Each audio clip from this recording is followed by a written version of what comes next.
On today's episode of the John Campea Show podcast, Knives Out 3 has got their first cast members. Monarch Season 2 is coming, and we're going to be told there's going to be more monsters and a lot more Kong. John Cena is hinting of future appearances in the DCU, but he can't say too much. Furiosa. Why did it struggle at the box office? We're going to go over the three main reasons why. And surprise, surprise, apparently Blade 3 needs to get some more script rewrites. We're going to talk about that and a whole bunch more. So greetings and salutations, everybody. Welcome to the best damn movie-related show on the planet Earth, the John Campea Show podcast, coming from right here in our quaint little studio. I'm, of course, your host, John Campea. I'm joined in studio today by Ray Ora. Hello. Jonathan Voico. Morning. Robert Meyer Burnett is here. Sup? And most importantly, you guys are here. Thank you so much for being here, making the show part of your day. And here's how the show's going to go. We're going to start off by talking about those topics that I listed off. Then in the second part of the show, we're going to take your live comments and questions. Now, look, if you've got a comment, question, thought, opinion, observation, theory that you'd like us to address, go ahead and use our tip link. You can find it down below, and you can see it right here manually at www.streamelements.com/John Campea/tip. Send it on in, and as long as your comment or question is appropriate for us to address on the show, we'll address it off in the second half of the show. All right, guys. With that all down, let's get things started with this. Oh, and Tor is getting busy already. Gifted memberships. Thank you for that, Tor. All right, let's kick things off with this, shall we? You know, I love Rian Johnson, well, just as a filmmaker, period. But his film, Knives Out, completely blew my mind. I loved it. I just like, it's been a long time since somebody was really able to capture the spirit of a murder mystery movie. Then he did Glass Onion, and I thought it was such a worthy follow-up to it. Well, last week, out of nowhere, Rian Johnson made a surprise announcement that, oh, we're about to start filming Knives Out 3. And it's called Wake Up Deadman. And it's going to come out next year. It's like, oh my God, that's amazing. And now we know our first two cast members. They are Kaylee Spaney, who, of course, was just recently in Civil War. She was great in Priscilla. She was great in Mare of Easttown. Everybody loves Devs. She was in Vice, and she's starring in the upcoming a movie I'm suddenly getting very excited about. It was Alien Romulus. I'm super stoked about that. Also, joining her in the cast is Josh O'Connor. He's right now, you can see him in Challengers alongside Zendaya. He, of course, was a young Prince Charles in The Crown, and he started as in one of the versions of Les Mis, which is not an easy thing to do, to be in Les Mis. Now, look, one of the great things about the Knives Out movies is always these incredible casts that they put together that are just always amazing. And once they announced that they were going to be doing this new movie, you know, Wake Up Deadman, we were all kind of like, okay, so what's the big lineup we're going to be? Obviously, this is a good start to it, Rob. What do you think? First of all, the announcement of a new movie, we got that one coming. And what do you think of the first two cast members we got? Well, one, we knew that, you know, Netflix paid for 2 sequels. And I love that they're rolling right into this. Because like you, I love Knives Out. I really, and I love Cliff Stevenson's documentary on that physical media. He did a great job on that. He did a great job. And then I really like Glass Onion. It was a different movie, but it was a lot of fun. I really enjoyed that. So I love that Rian Johnson obviously had an idea, and they rolled pretty quickly into this new movie. And that excites me. It excites me to know that the creative team and that these casting choices I find are interesting. Does that mean that this, I like the location of Super Tech Island, of Glass Onion. So maybe this is, I don't know where they're going, but I'm sure the location is going to be very different from the first two. And I couldn't be more delighted, John. I'm excited. I, like you, enjoy this franchise. And, the first time I ever saw Rian Johnson's work was in Brick. Yeah. The noir movie set in a high school, and I loved it, and I even liked the Brothers Bloom more than most people did. So I love this franchise. I love the actors that he puts together. So I think we're in for a treat. And I've seen a couple people in the live chat saying, oh, what about Daniel Craig? Daniel Craig was a part of the announcement. When they announced that they were making this movie, this is the third adventure of Benoit Blanc. It was actually announced with Daniel Craig narrating It's the his announcement. voiceover. Yeah. Yeah, it's pretty clear. Yes, Daniel Craig. This is the Knives Out films are a Benoit Blanc films. So yeah, it's safe to assume he'll be there. Don't worry about Daniel Craig. He's going to be there. But now it's going to who's the rest. Yeah. And it's going to kind of become, if they keep doing these movies, and I think they will, they're going to run into kind of like the Marvel problem, where it's like we're literally running out of people to put in this movie because each one they've got like a dozen like recognizable known people. So it's, and I think people are going to be lining up to do it. And just look how eclectic the last one was. You had Batista in there. You had Ed Norton in there. You had, I mean, just the list went on and on. So it's going to be kind of neat to see who they do this. Sir Malston, I think, nailed it. Chris Pratt. Obviously, Chris Pratt has got to be. Well, and Paul Walter Hauser. And Paul Walter Hauser. Right. So that's just kind of a rule right now in Hollywood. Anyway, guys, question is for you. What do you think about this? And these first two cast members, I think these are great additions. Obviously, we're probably going to get about 8 more names coming probably in the next couple of weeks because he is starting to shoot this thing fairly soon. Are you excited about it? Did you like the other Knives Out movies? Maybe they're not for you. Whatever you guys think, jump down to the comments section below and let us know your thoughts. Oh, and of course, Marcus Wise saying Pedro Pascal too. Gotta have Pedro Pascal. Right. Oh, Gotta have Pedro Pascal. All right, guys, with that down, let's talk about this, shall we? You know, Apple TV continues to just kill it with their programming and all that kind of stuff. And one of the shows that they came out with that a lot of people were interested in but wondering how they would do it was Monarch. Like, how are you going to do a Godzilla, King Kong thing that really is just about the people in it? Because it's not called King Kong, it's not called Godzilla, it's called Monarch, the human organization. And I thought the show was amazing. I loved Monarch. And it introduced at least some of us, a lot of other people already knew who she was, but it introduced some of us like me to Anna Sawai, who went on to be in, of course, Shogun, and she stole that show in Shogun. Well, the show very quietly got renewed for season 2. And now, according to Chris Black, we can know some things about what we can expect in the next season. Chris Black, co-creator of Monarch, said the following. I think where we left the season gave us so much fertile territory for storytelling. We want to continue to tell this human story. We want to continue to tell the story of the Randa family and Kate and Kanatro and their father, Hiroshi, and now their grandmother, Keiko. By the way, bringing her back at the end of it was so great the way they did that. But there's also a hunger for more spectacle, for more monsters. How do we make it bigger and better?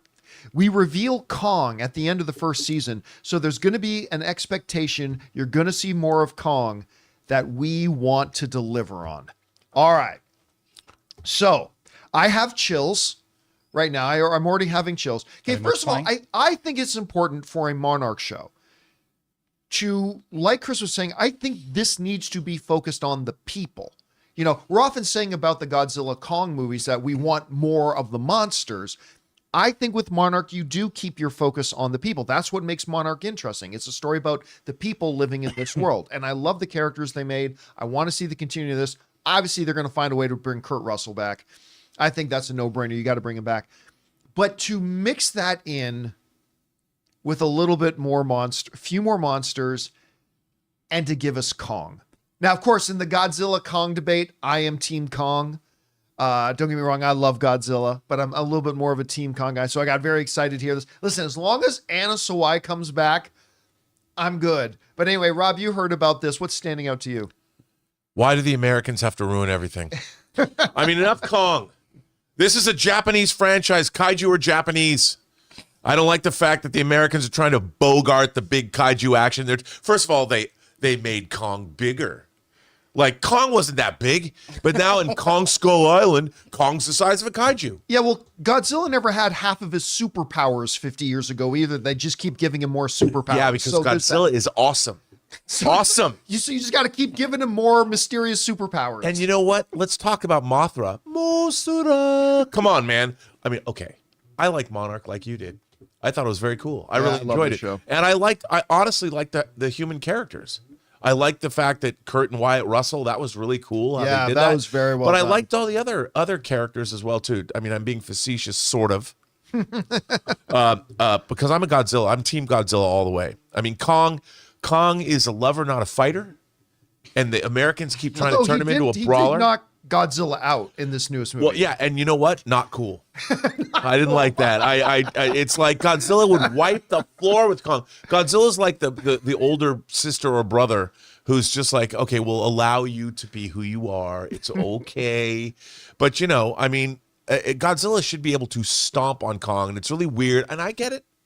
People would say, Rob, you know, the first time Godzilla encountered Kong was back, you know, in the 60s. And it was there are Japanese. two big guys in suits. And I'm all for that. I get it. I understand.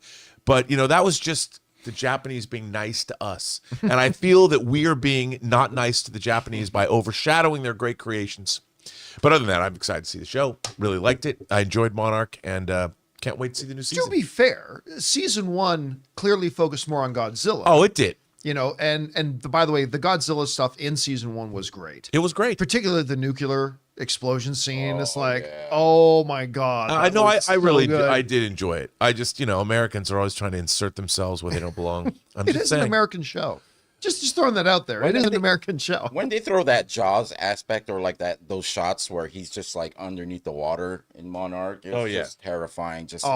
And then he comes out of the water and you see how massive he is. It was almost one of those Jurassic Park moments, like on a smaller scale.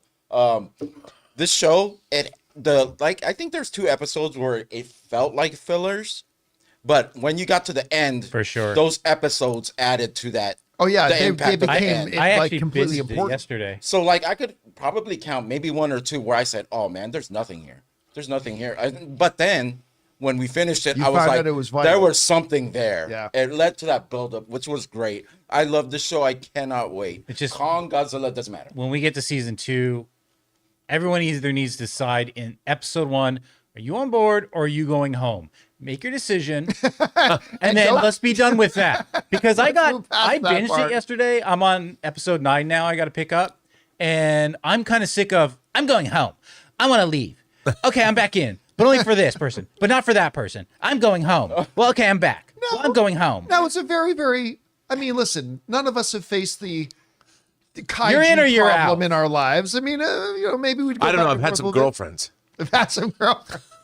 There were They some, wanted to stomp on my head. there were some dramatic moments in this show too. Yeah, and they were surprisingly. like, I want to go home. With the the- family with the- stuff, with the the family grandma. stuff was great. Yeah, Yeah, like and the then- grandmother yeah, no, meeting her granddaughter and stuff like that. Yeah. That was great. finding their pops because That was a great scene. Yeah, see? Oh man. Oh yeah, that was really good. Anyway, guys, question is for you. What do you think about this? We are getting a season 2 of Monarch, but now we're finding out they're going to keep focusing on these great characters we got for season 1, but they're going to introduce more monsters, more Kong, or as they call it, more spectacle. I love hearing this. Maybe it worries you. Maybe you're one of those people who hasn't seen Monarch yet. Watch Monarch. It's fantastic. Whatever you guys think, jump down to the comment section below and let us know your thoughts. All right, guys. With that down, let's talk about this, shall we? The single greatest Warner Brothers DC television show ever is not Smallville. It's not Arrow. It's not Flash. It's not Superman and whatever what was the one with Dean Cain? What was that one called? Clark and Lois and Clark. Lois and Clark. Yes, Lois and Clark. Right, that's it. No, isn't that? No. They explored America. They explore- Okay, history lesson. Anyone out there? That's a history lesson. That's a deep cut. Nope. It's Peacemaker. I'll stand on this one. I think Peacemaker is the greatest show DC's ever had on television. I couldn't believe it, and I was the guy who said this looks stupid. I remember they were first of all, why are you doing a B-level character from a B-level movie? Period. And then they released the first clip. Remember, the first clip was in the diner where Peacemaker comes in and he meets the rest of the team. They're all making fun of him and he's talking. And I thought, this looks like it was shot on a cell phone, number one. And this scene is not funny. And the whole joke is that he's got a pet eagle. This is stupid. And I was crapping on this show before it came out. And then the opening credits started. If you really want it, if you really want it. And I'm like, I'm in. And the show went on to become the best WB show ever. Anyway, so John Cena, they started shooting Cena season 2. Cena season 2. Peacemaker season 2. You could call it Cena season 2. Cena season 2. Why not? And he was just recently at a comic book convention called Comic Palooza. And during a live Q&A, young audience member got up and asked him a question I think a lot of people are wondering. Are we going to see you and Peacemaker cameo or appear in other DC projects other than Peacemaker? To which he said this. This came to us from Screen Rant. Read the following. At this year's Comic Palooza, Cena was asked about showing up in cameos throughout other DC Studios productions. While Peacemaker Season 2 is still being filmed, Cena gave the following response. And I watched the video of this. It's hilarious. It says, do you know who James Gunn is? He's got this look when you make him mad, and it's actually indescribable, and I don't ever want to see it again. So I'm just going to say, no comment. Do you know who James Gunn is? He's got this look when you make him mad, and it's actually indescribable. I don't want to ever see it again. So I'm just going to say no comment. And again, the video is there. If you guys want to go look it up where he's saying that. It's pretty funny. To me, and this is what we fans do, we've got to interpret. We can't just take people for what they say. We movie fans have to be stupid sometimes and try to interpret. So I'm going to interpret. This sounds to me like the answer is yes, right? Like, it seems to me, and I could be wrong. This is pure speculation on based on fan speculation. Never assume, because it makes an asset of you and you. But to me, it's like, if he's not doing other stuff, there's no harm in saying, as of right now, no. James is very busy developing this universe. I've got a lot of stuff going on, and right now we're just really focused on Peacemaker season 2. We're laser focused on Peacemaker season 2 right now, and we'll see what the future holds. If you are doing something, you say, I can't say a thing. So I am interpreting this as him kind of hinting that we will, which makes sense. I mean, listen. Peacemaker is the single most successful thing. I mean, it was the #1 show in the world. It's like the most successful thing DC had going for a long time. And so the idea of bringing that character and, marinating it with some other of the properties with something that's already super popular seems to make sense to me. So I'm interpreting it that way. Rob, what did you take away from this? Well, look, I think that obviously Peacemaker is James Gunn's baby. We saw James Gunn bring Peacemaker up and bring him in the Suicide Squad, which was so good. And look, I was dubious about the show too. I'm like, that's the show you're going to make? I mean, it's not like Peacemaker ever had a really definitive run in the comics that everyone's like, oh, it's like the Dark Knight Returns, but with Peacemaker. That's not what happened. So I know, because I have those comics. But to see what he did with that show, I mean, that was a big swing, that show. Yeah. And it really worked, I thought, quite well. And like you, I couldn't believe it. It was hilarious. But look, do I think that Peacemaker's going to show up in Superman? Probably not. Yeah, I don't think you will either. I don't, unless it's a background cameo thing, because they have to set a tone for this movie that they can't afford to shatter at any. I mean, they're juggling a lot of things, but so I don't think that's the case. But look, they're doing a Creature Commandos animated series. That's the first thing out of the gate, and so and they're going to do all kinds of wacky stuff. So I would imagine, I think it's kind of a given that we're going to see Peacemaker show up in whatever that permutation of that universe is going to be. Yeah. I mean, isn't Amanda Waller in the universe as well? Oh yeah, they're going to do series too. Yeah. Yeah. So I guarantee you, we'll see him there. And in some way, shape, or form. And on a bigger scope, like that's what I cannot wait for James Gunn's DCU is these characters like Peacemaker. Like Rob said, no one knew about him, but then people cared about him after they saw this show. Yeah. I cannot wait to see what characters he has like in the future in his pocket. All the Creature Commandos and stuff are like the general audience don't know who any of these people are, right? But I really wish I was there asking Cena a question. I would have asked him, how many Rick Flag appearances do you think there Oh, now. Oh, bitter. Man. Still so bitter. Now, listen, back to the Superman thing. I agree. I don't think we're going to see him in Superman. What I won't be surprised, though, because obviously we're starting Superman in a world where there's already a lot of superheroes, right? We already know we got Hawkgirl, we got Green Lantern, we got Mr. Terrific, we've got like all these different characters, right? While I don't think we're going to see Peacemaker in it, I won't be surprised at all if at some point, like, they're taking stock of the problem, the trouble the world is facing, whatever the new crisis is. And they're going through a list of who should we get in touch of. And someone's going to bring up, what about Peacemaker? And like all five in the room go, no, or something like that. I could totally see them do something like that, like a reference, but probably not show up in it. Anyway, guys, question is for you. What do you think about this? John Cena, as Peacemaker, is saying that he can't talk about it. I think he's hinting that he is going to be popping up, and it would make a lot of sense to me. Maybe you think they should just keep him in his standalone series. Whatever you guys think, jump down to the comment section below and let us know your thoughts. All right, guys. With that down, we still got to talk about Furiosa and the struggles it's having at the box office and why it might be having those struggles. Also, there are reports going around that Blade is, for the 17th time, going in for more rewrites. But before we get to those things, we're going to take a second to thank a couple of sponsors of today's episode of the John Campea Show podcast, our friends at Harry's and Miracle Made.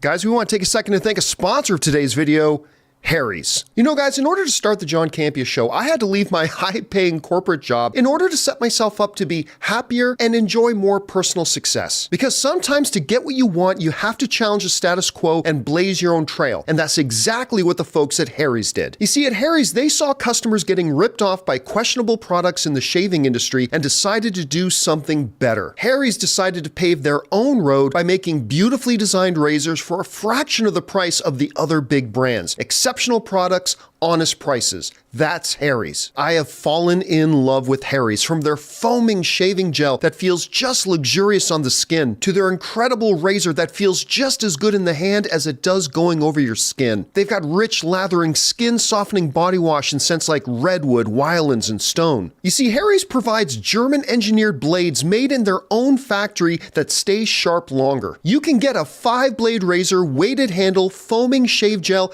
and a travel cover for just $3 at harrys.com/Campea. Don't settle for the status quo. Blaze your own trail with Harry's. Get started with a $13 trial set for just $3 at harrys.com/Campea. That's harrys.com/Campea for a $3 trial set. Guys, we want to take a second to thank a sponsor of today's video, Miracle Made. Did you know that your temperature at night can have one of the greatest impacts on your sleep quality? If you wake up too hot or too cold, I highly recommend you check out Miracle Made's bed sheets. Inspired by NASA, Miracle Made uses silver-infused fabrics and makes temperature-regulating bedding so that you can sleep at the perfect temperature all night long. When they arrived at our house, my wife Ann loved the feel of them so much, she couldn't even wait for me to get home to put them on our bed. Miracle Made has self-cleaning. These sheets are infused with silver that prevents up to 99.7% of bacterial growth, leaving them to stay cleaner and fresh 3 times longer than other sheets. Miracle Sheets also have incredible comfort and quality. Miracle Sheets are luxuriously comfortable without the high price tag of other luxury brands and feel as nice, if not nicer, than sheets used by some 5-star hotels. So go to TryMiracle, that's TryMiracle.com/Campea to try Miracle Made sheets today. And whether you're buying them for yourself or as a gift for a loved one, if you order today, you can save over 40%. And if you use our promo code Campea at checkout, you'll get 3 free towels and save an extra 20%. Miracle is so confident in their product, it's backed with a 30-day money-back guarantee. So if you aren't 100% satisfied, you will get a full refund. So upgrade your sleep with Miracle Made. Go to TryMiracle.com/Campea and use the code Campea to claim your free 3-piece towel set and save over 40% off. Again, that's TryMiracle.com/Campea to treat yourself. And thank you to our friends at Harry's and Miracle Made for sponsoring today's episode of the John Campea Show podcast. All right, guys, with that down, let's move into this, shall we? You know, we spoke a little bit yesterday and over the weekend about the financial struggles at the box office for the brand new Furiosa, a Mad Max saga. At the box office. You know, and right away, they said they projected it for like $40 million for the long weekend, which was already a little bit low. And a lot of people are now running around speculating about why it came in. So I thought we would take a second and talk about what I believe are the 3 main reasons that Furiosa struggled. Now, listen, it's more than 3, right? Whenever a movie succeeds, everybody wants to look at what's the one reason that movie did great? Like Top Gun Maverick. Well, because Tom Cruise. Well, Tom Cruise has done a lot of other movies that didn't come anywhere near that box office. Because of airplanes. A lot of movies with airplanes didn't do that kind of box office. The same is true when a movie flops. It's very rarely 1 or 2 reasons. But I want to go over what I believe are the top 3. Now, before we get into the top 3, I kind of want to mention a couple that I do not believe are the reason. All right? That I've seen some other people kind of talk about, and I want to address why I don't think that's the case. Number 1, people think it struggled because Garfield. And I get that because Garfield kind of went toe-to-toe with Furiosa at the box office. Furiosa ended up coming in at number 1, but Garfield was only this far behind it. So a lot of people think Garfield. Here's why I don't believe that.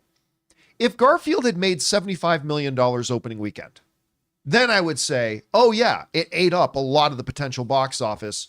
That could explain. The reality is Garfield only made about $24 million on its opening weekend, which is just a hair behind what Furiosa made. That's not enough to take business away from Furiosa. Also, not a lot of moms with their 2 daughters that went to see Garfield were going to go see them with Furiosa. Probably not. So I'm just saying that. Number 2, I also don't think it struggled financially because this is what I've been seeing a lot of. People don't have money right now. That's been true for a long time. Now, I'm not saying that's not a truism about why some people don't go to the movies as often. Of course it is. It always has been. Absolutely it is. But that's not the definitive reason here, because if you just look at 2023 and 2024, which we're only a few months into, John Wick 4 made $440 million, which was the highest return of its franchise. That's today. Across the Spider-Verse made over $600 million. Wonka made over $630 million. Mario Brothers made $1.3 billion.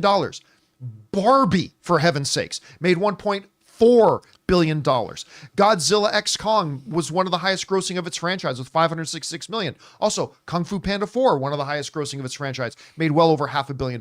Guardians of the Galaxy 3 made over $800 million. This is the same time.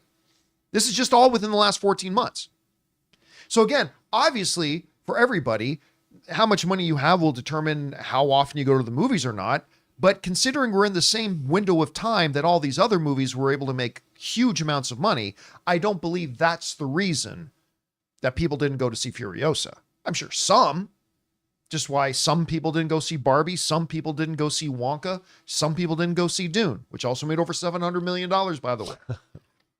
It did. So absolutely, but that's not the reason that people didn't go see Furiosa. I want to address what I believe are the 3 main reasons. Why Furiosa struggled.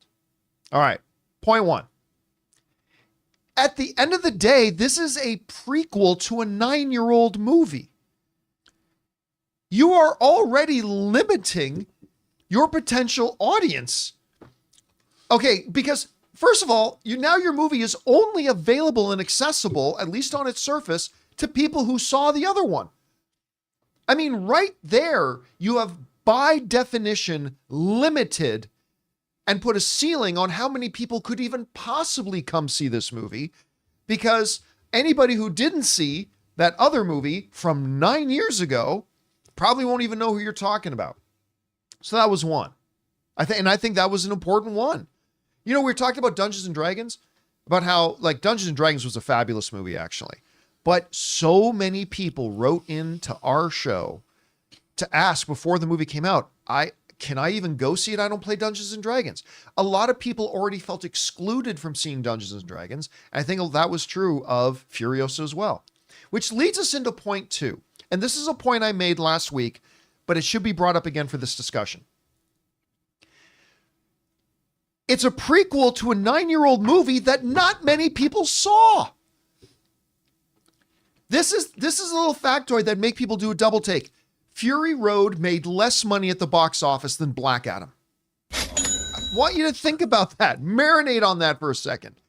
Because again, and I know we mentioned this last week, but in the context of this conversation, when people think of Fury Road, right, we think it was some big, massive hit because it was awesome, got some Oscar consideration and everything. But it's almost like there's a movie Mandela effect going on. You mentioned Fury Road. Everybody think it was some big hit. It wasn't. It didn't lose money, but it barely made any. I think it made about $380 million at the box office. And I remember last week and over the weekend, I mentioned that. And there were people who just thought, no, John, you're wrong. I'm like, go check. And they come back, oh my God, you're right. It's like, yeah. So you're starting with a movie that not many people saw in the first place. And now you're doing a prequel to that movie that only that limited number of people are even possibly going to be interested in it. And you end up with what we had. So number one, it was a prequel to a 9-year-old movie. Number two, it was a prequel to a 9-year-old movie that hardly anybody saw. Point three, by definition in and of itself, this is not a 4-quadrant movie. This isn't a movie like a Shang-Chi or like a Harry Potter film or like something like that where your audience and your demographic are vast. And you're not going to get everybody out, but you at least have access to a lot of potential audience to come see it when you are a 4-quadrant movie. This is not. This is a bleak, marketing-wise, borderline depressing, very graphic, kind of a dystopian future kind of movie that will, as Fury Road pointed out and showed us, is only going to appeal to a certain demographic as it is. Every one of these things on this list is something that winnows away and pares down more and more as you go down the list how many people are even a potential audience member for this movie. Now, of course, it's more than just these three, right? You're doing a prequel without the original cast. That's another one. Some people think, I had this conversation with this one guy. It's like, if you had Mad Max in it, it would have made way more money. I'm like, Fury Road had Mad Max in it, and it didn't make a ton of money. So I don't know why you think suddenly just dropping Mad Max in this was going to make a big difference. I don't think it would have. So, I mean, maybe if it was Charlize Theron, but then you got to tell a completely different story. You got to tell the story of what happens after Fury Road, not what happens before it, which, by the way, is the direction I thought they should have gone, but they did this. And by the way, this movie's great. It set 2 records.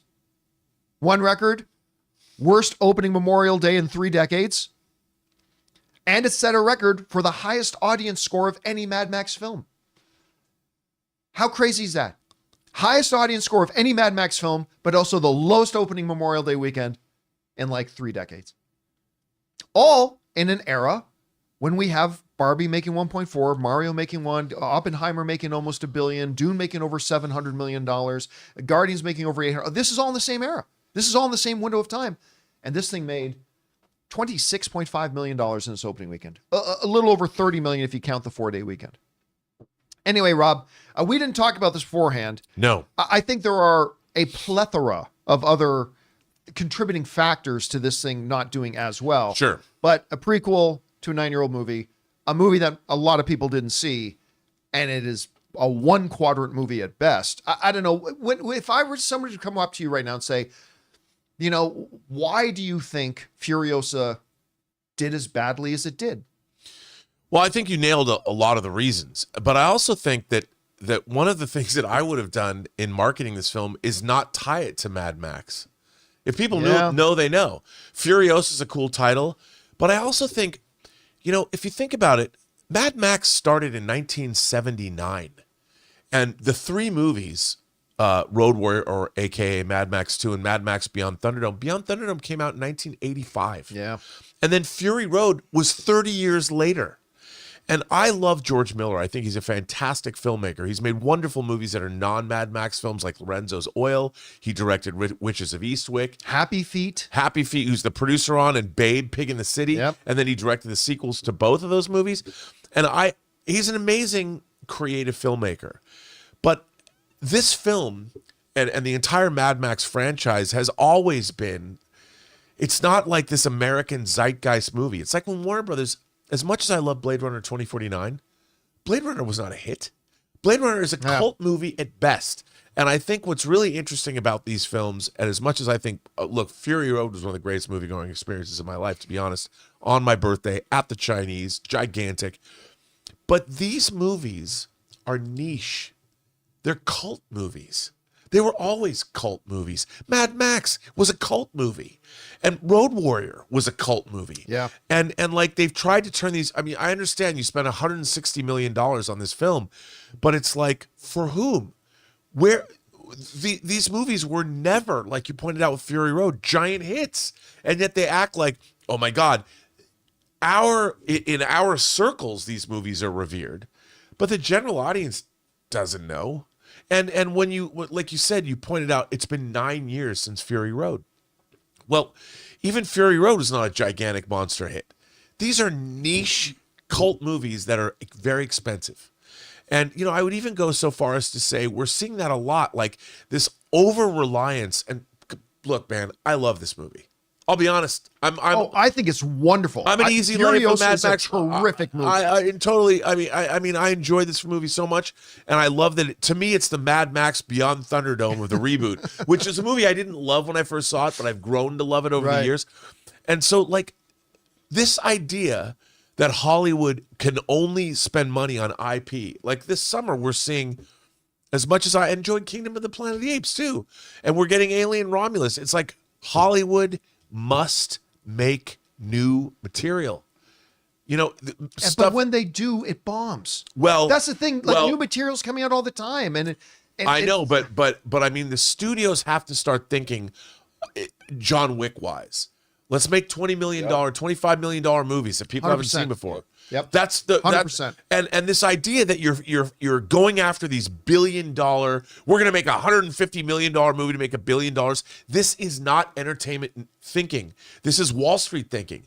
Hollywood needs to come back to what they used to do, making movies for a price and setting new trends. And the John Wick model is what they should be looking at, not the Harry Potter, which was already a global phenomenon before they made the first film. You've got to start making things that no one's seen before. I mean, even Fall Guy, if you made that movie for 50 million instead of 120, I'm not saying it still would have not been a hit, but these ideas that every studio movie has to be 100 million plus, who came up with that metric? And I understand, because if you look at the movies that they spend all this money on, predominantly they're also the ones that make a ton of money. But why not make 10 movies for $25 million instead of one movie for $200 million? Well, yeah, well, now we're going down a rabbit trail. I know, I don't want to do it, but I'm just saying, these are things, like you said, ultimately I'm sad that this movie, George Miller knocked it out of the park, everybody in it. Chris Hemsworth was delightfully fun to watch. Oh, he was so good. And I think Anya Taylor-Joy was great. I mean, everything about this movie I really enjoyed. And it's just sad that now you have another blemish on Warner Brothers, output, which is a bummer, because George Miller knocked it out of the park and he deserved better. Here's the little confusing thing to me, though. If when you go back to Furiosa or Fury Road again, right? Again, it didn't do that well. They spent $170 million making that movie. I know. And made $380. Why did they think they could spend $170 million on another one? Which, by the way, I lost the name of it, but one of our viewers in the live chat said, basically, they made a nostalgia movie for something that most people have no nostalgia of. Right. Right? You're making a nostalgia movie of Fury Road, but not enough people saw Fury Road. So I mean, and again, you highlighted it, Rob. The real unfortunate thing here is that this is a really great movie. It's such a fun movie. I thought a little bit long. I thought it could have been tightened up. And an over-reliance on CG. And some wonky CG, by the way. But overall, an absolutely terrific movie that did deserve better. It's just that, a prequel to a 9-year-old movie that nobody saw, and it's only for a very specific audience. Right, exactly. How good is it going to do? The world's changed. I mean, the world is also very different than it was 9 years ago. Yeah. And we have other vehicular mayhem movies, like, not that I mean, my beloved Fast and the Furious franchise, which I've fallen completely out of love with because it's betrayed me. But I mean, it became stupid. And Tokyo Drift, I'll defend it to my dying day. Yep. But that movie's so bad. Or as I call it, The Drift. So bad. It's just that it just makes me sad. It's going to be very interesting to see too, because we have upcoming, because I don't buy this thing as, nobody wants to go to the movies anymore. I don't buy that, because, we just talked the other day, Inside Out 2 right now, they're projecting for an $80 to $85 million opening weekend. They just give the opening projections for Despicable Me 4, which are projecting at $120 million opening.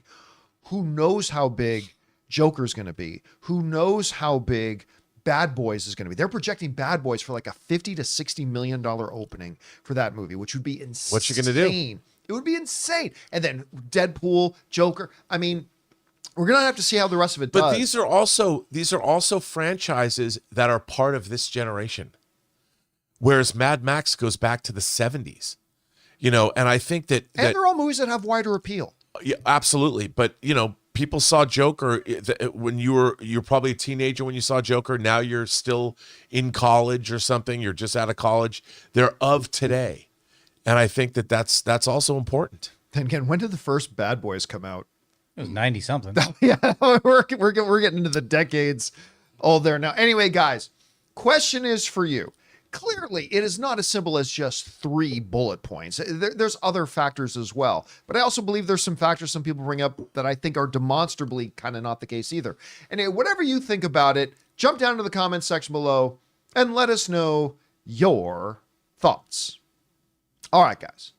With that down, want to just celebrating the 23rd anniversary of when they announced Mahershala Ali was going to be playing Blade. Yes. It's that long ago. Actually, no, 5 years. 5 years ago, they announced Mahershala Ali, the two-time Academy Award-winning actor, was announced as Mahershala Ali. Where he's not better. He was a young, scrapping 45 years old. He was 45 years old when they announced that he was going to be Blade. He's 50 now. They still haven't started shooting, and according to a new report, starting shooting might be in question, as even though it's gone back to the drawing board for rewrites several times, apparently, according to a new rumor going around, might be doing it again. But this comes from the folks at Heroic Hollywood, writes this. To nobody's surprise, Mahershala Ali's Blade movie is getting yet another rewrite, according to the latest report. Logan writer Michael Green was previously tapped to rewrite the script, and it's been almost 5 years since Blade was first announced. And the movie has gone through a ton of writers. Recently, there was an update in Production Weekly saying that filming would start in the late summer / early fall. However, it now appears that it has run into another problem. According to Daniel Rickman, who is sometimes right, sometimes wrong, Marvel is looking for a new writer to significantly revise the script. However, he says Marvel has finalized the overall story. He also confirms the earlier report that filming is expected to begin later this year in Mexico or Brazil. All right. Want to mention kind of why I'm bringing this up. Now, Rob and I were talking about this otherwise. I get told a lot of stuff, and I'd say like out of every 40 things I get told, 38 are total BS, which is why I never talk about them or bring it up on the show. And then 1 or 2 times it ends up being real, and I go, oh, I guess that was true. About a week or 2 ago, I had somebody say to me that somebody relatively connected to the situation, that they had heard that they were right back to square one, that there are too many of the key players are not happy with the current iteration of the script. Didn't say what the key players were, whether the key player is the current director, or if the key player is Feige, or if the key player is Mahershala Ali, or whoever. Didn't mention it. So like most of the things I hear, I just put that away, right? But then this report came out. I went, oh, maybe there was something to that. We are getting into the comedy realm here now. This is just getting funny. It's so bad.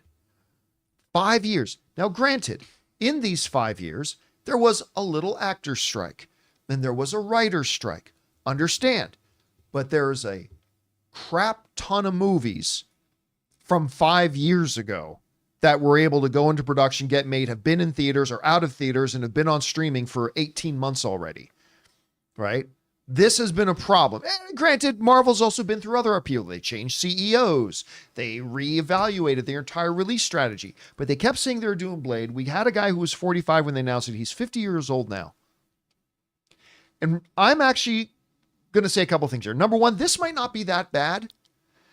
Because as it's pointed out in the report, it says that Marvel's actually locked in the story. Like the basic story they've got locked. And that's the key thing.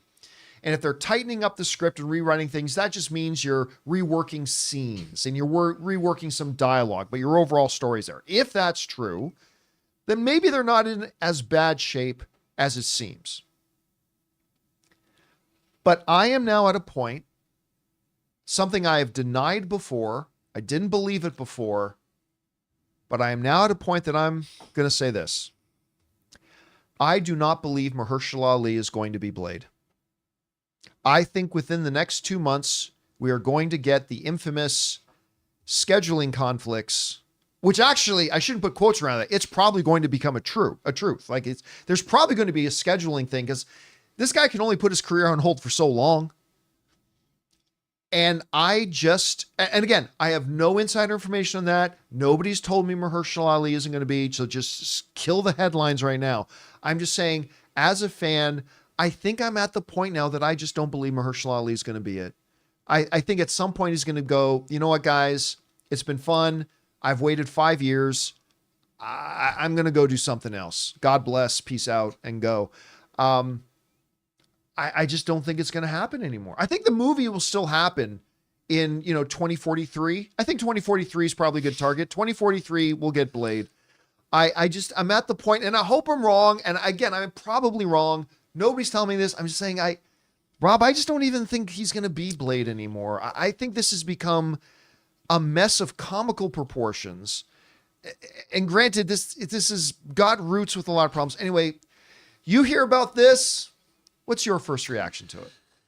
Well, I feel that, and I have no insider information about this. I haven't talked to anybody about this. I don't know about this. But from my perspective, I think that they have a real problem with the whole premise of Blade existing within the MCU. I think they've clearly struggled with that. And yeah. I think that's a big problem because, look, the MCU, they've got 15 years of it. I find the supernatural in general is problematic because you have to explain within the MCU as they've set up beginning in Iron Man 1, where did it all come from? Even the idea of if you're a vampire in this world and there's enough vampires that you need a character like Blade, the question is, like with the X-Men, well, where have they been? And if there are vampires and they have a secret society like we saw in Blade, the original New Line, Stephen Norrington Blade, do the superheroes know about this? Did the Eternals know about this? Do the Celestials know about this? And if there are the undead, I mean, we've seen Dormammu, and there's a whole existential element to the idea of vampires and a daywalker and all that might run counterproductive. That might run not counterproductive, but counter to everything they've got going. And I think whenever they come up with these storylines, they run into this wall. And we've got Agatha all the time. We saw a coven of witches. Now, you can believe there's magic users because there's Doctor Strange. But like, if there are vampires and there's a whole vampire subculture that exists, were they snapped away by Thanos? Or because they're the undead, how are they governed? Now, I might be overthinking this, but I think every time they look at this script, they ask themselves these questions. Okay, well, wait a minute. If this is true, where have they been? And why does nobody know about them?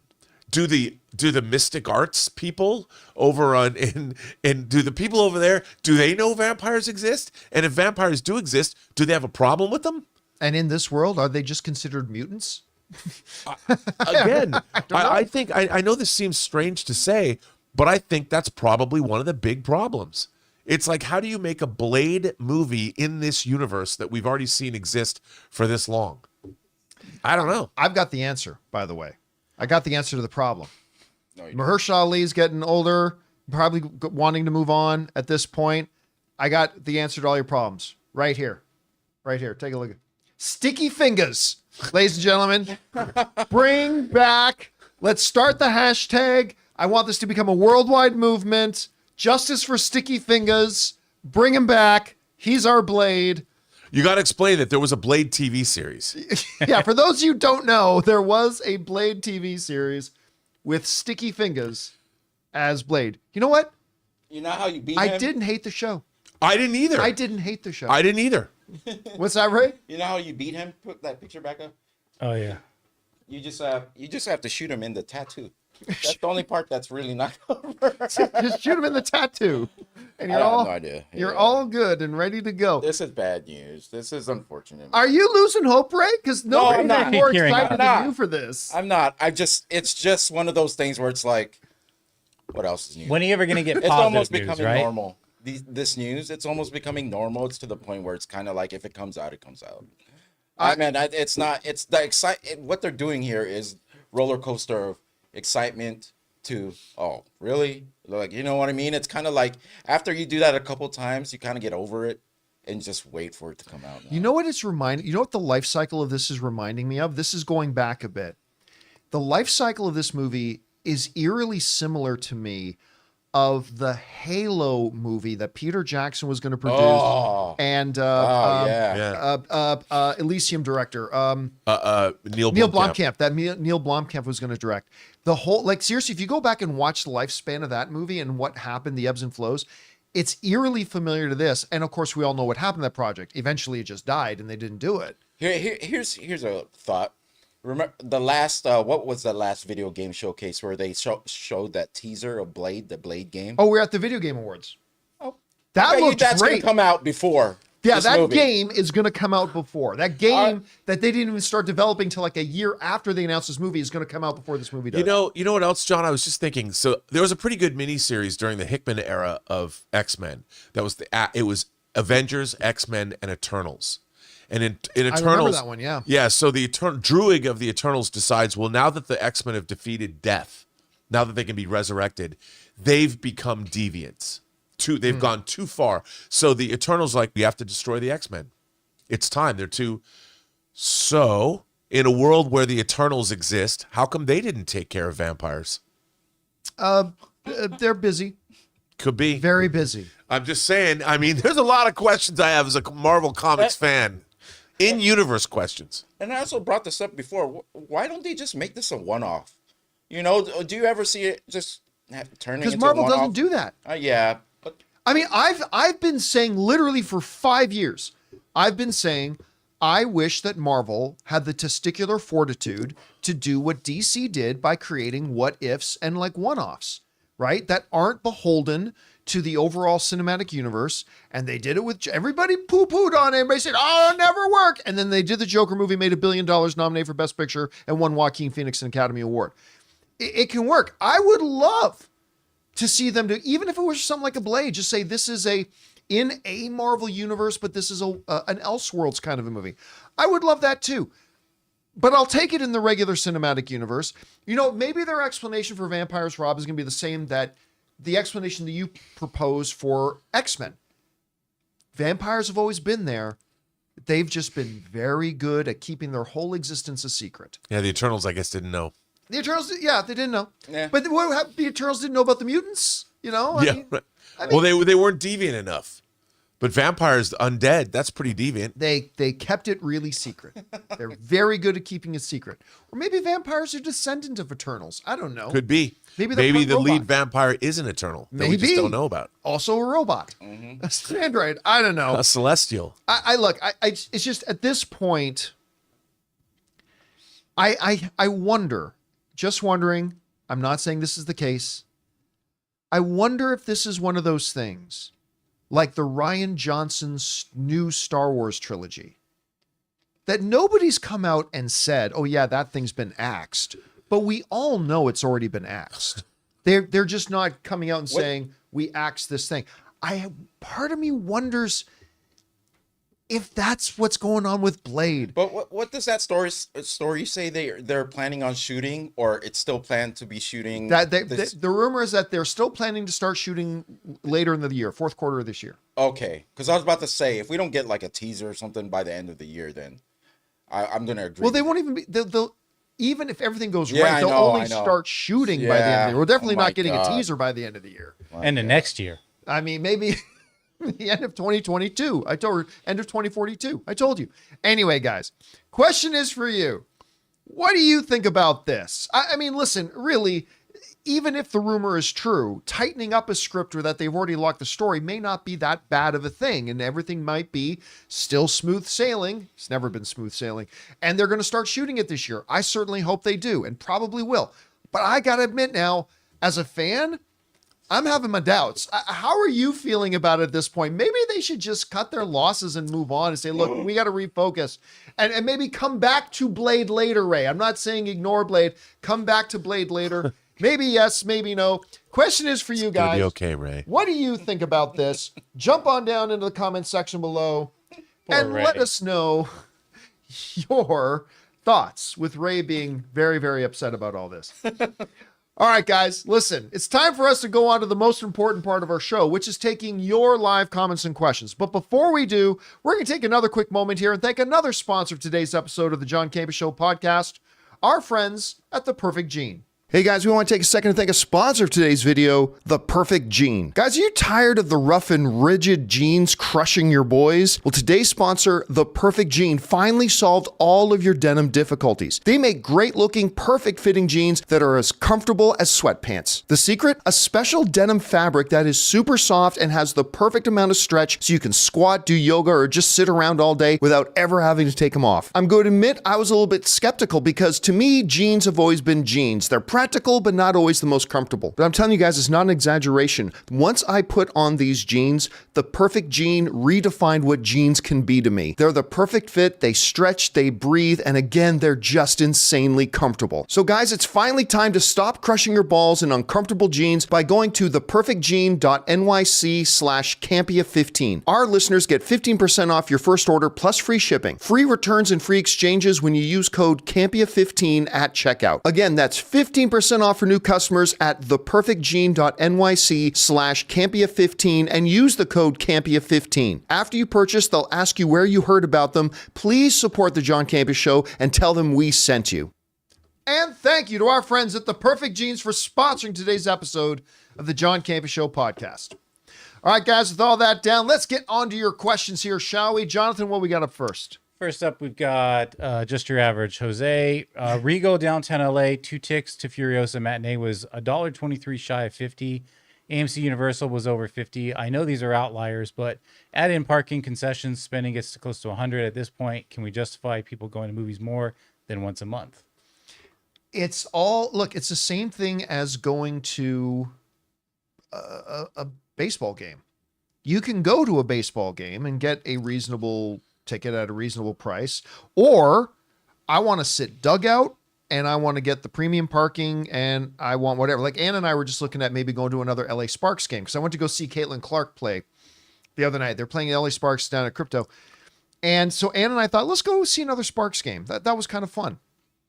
And they have tickets for $18, or we can get courtside for $350.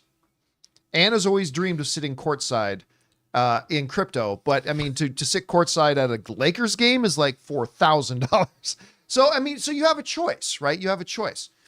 LA and New York are the most expensive markets. It is beyond an outlier, right? You're talking about a primetime premium format screen in Los Angeles. Yes, it could run like $20+ for a ticket. But even in LA, there are plenty of options to go see even the biggest of movies on a weekend for $12. Plenty of options for that, right? If you want to go to the movie theater and drop $45 on snacks, that's on you. And that's on me. Because I always drop the $16 to get a popcorn with all the butter and a soda. Especially for a 2-hour movie? Come on. Yeah, but you don't have to. That's not a part of going to the movie. I mean, I'm addicted, so I kind of have to. I have no choice. My free will's been stripped away. Yeah. But I mean, you and a date can go, even in Los Angeles, to a primetime movie for $25 for the pair of you. And most places, most theaters are situated around free parking, or like even if they charge for street parking, it's not that much. And I'm going to be honest. I've honestly never been to a movie theater where I had to pay for parking. Yeah. I'm sure some areas do. I'm just saying I've never been. And to he a movie brings theater up Universal, but of course you're paying for Universal City Walk parking. But even then, you get the ticket You get the validated, validated. and you get So Here, I'm going to be honest here. I'm glad I watched this movie, but if you guys didn't reserve it for me, and like I had my own choice, I didn't see the first one. I would have waited for this to hit on streaming. And that's where I kind of see a lot of things going. You include the costs, And then you got the luxury of streaming now too, of like, you know, being able to wait for it. Doesn't have to be, they don't have to see it right away. Like this movie's not gonna have spoilers, right? It has a lot of stuff going for it where people maybe are just, hey, I'll wait for it to, if it's really that good, I'll wait for it to come on streaming. I don't know. Well, see, that's see, it was the same. Because the turnaround's so fast now. It's the same thing that used to be the problem with, like, say, when VHS was out. It's actually, streaming is exactly the same as VHS. The difference is that movie studios today, and this is the big problem. Like I was having this discussion before. The problem, streaming is not a problem for movie theaters. Streaming is not a problem at all, any more than a Blu-ray disc or a VHS tape was. The problem is that the studios have moved what was, I mean, back when I was a little kid, like a 5 or 6 month window, to what most of my life, a 90-day window between when a movie's in theaters and when a movie comes out on whatever form of home video you want. But then they changed it to 45. And now you've got movies that studios are dropping like weeks. Mm-hmm. I mean, Fall Guy. I don't get it.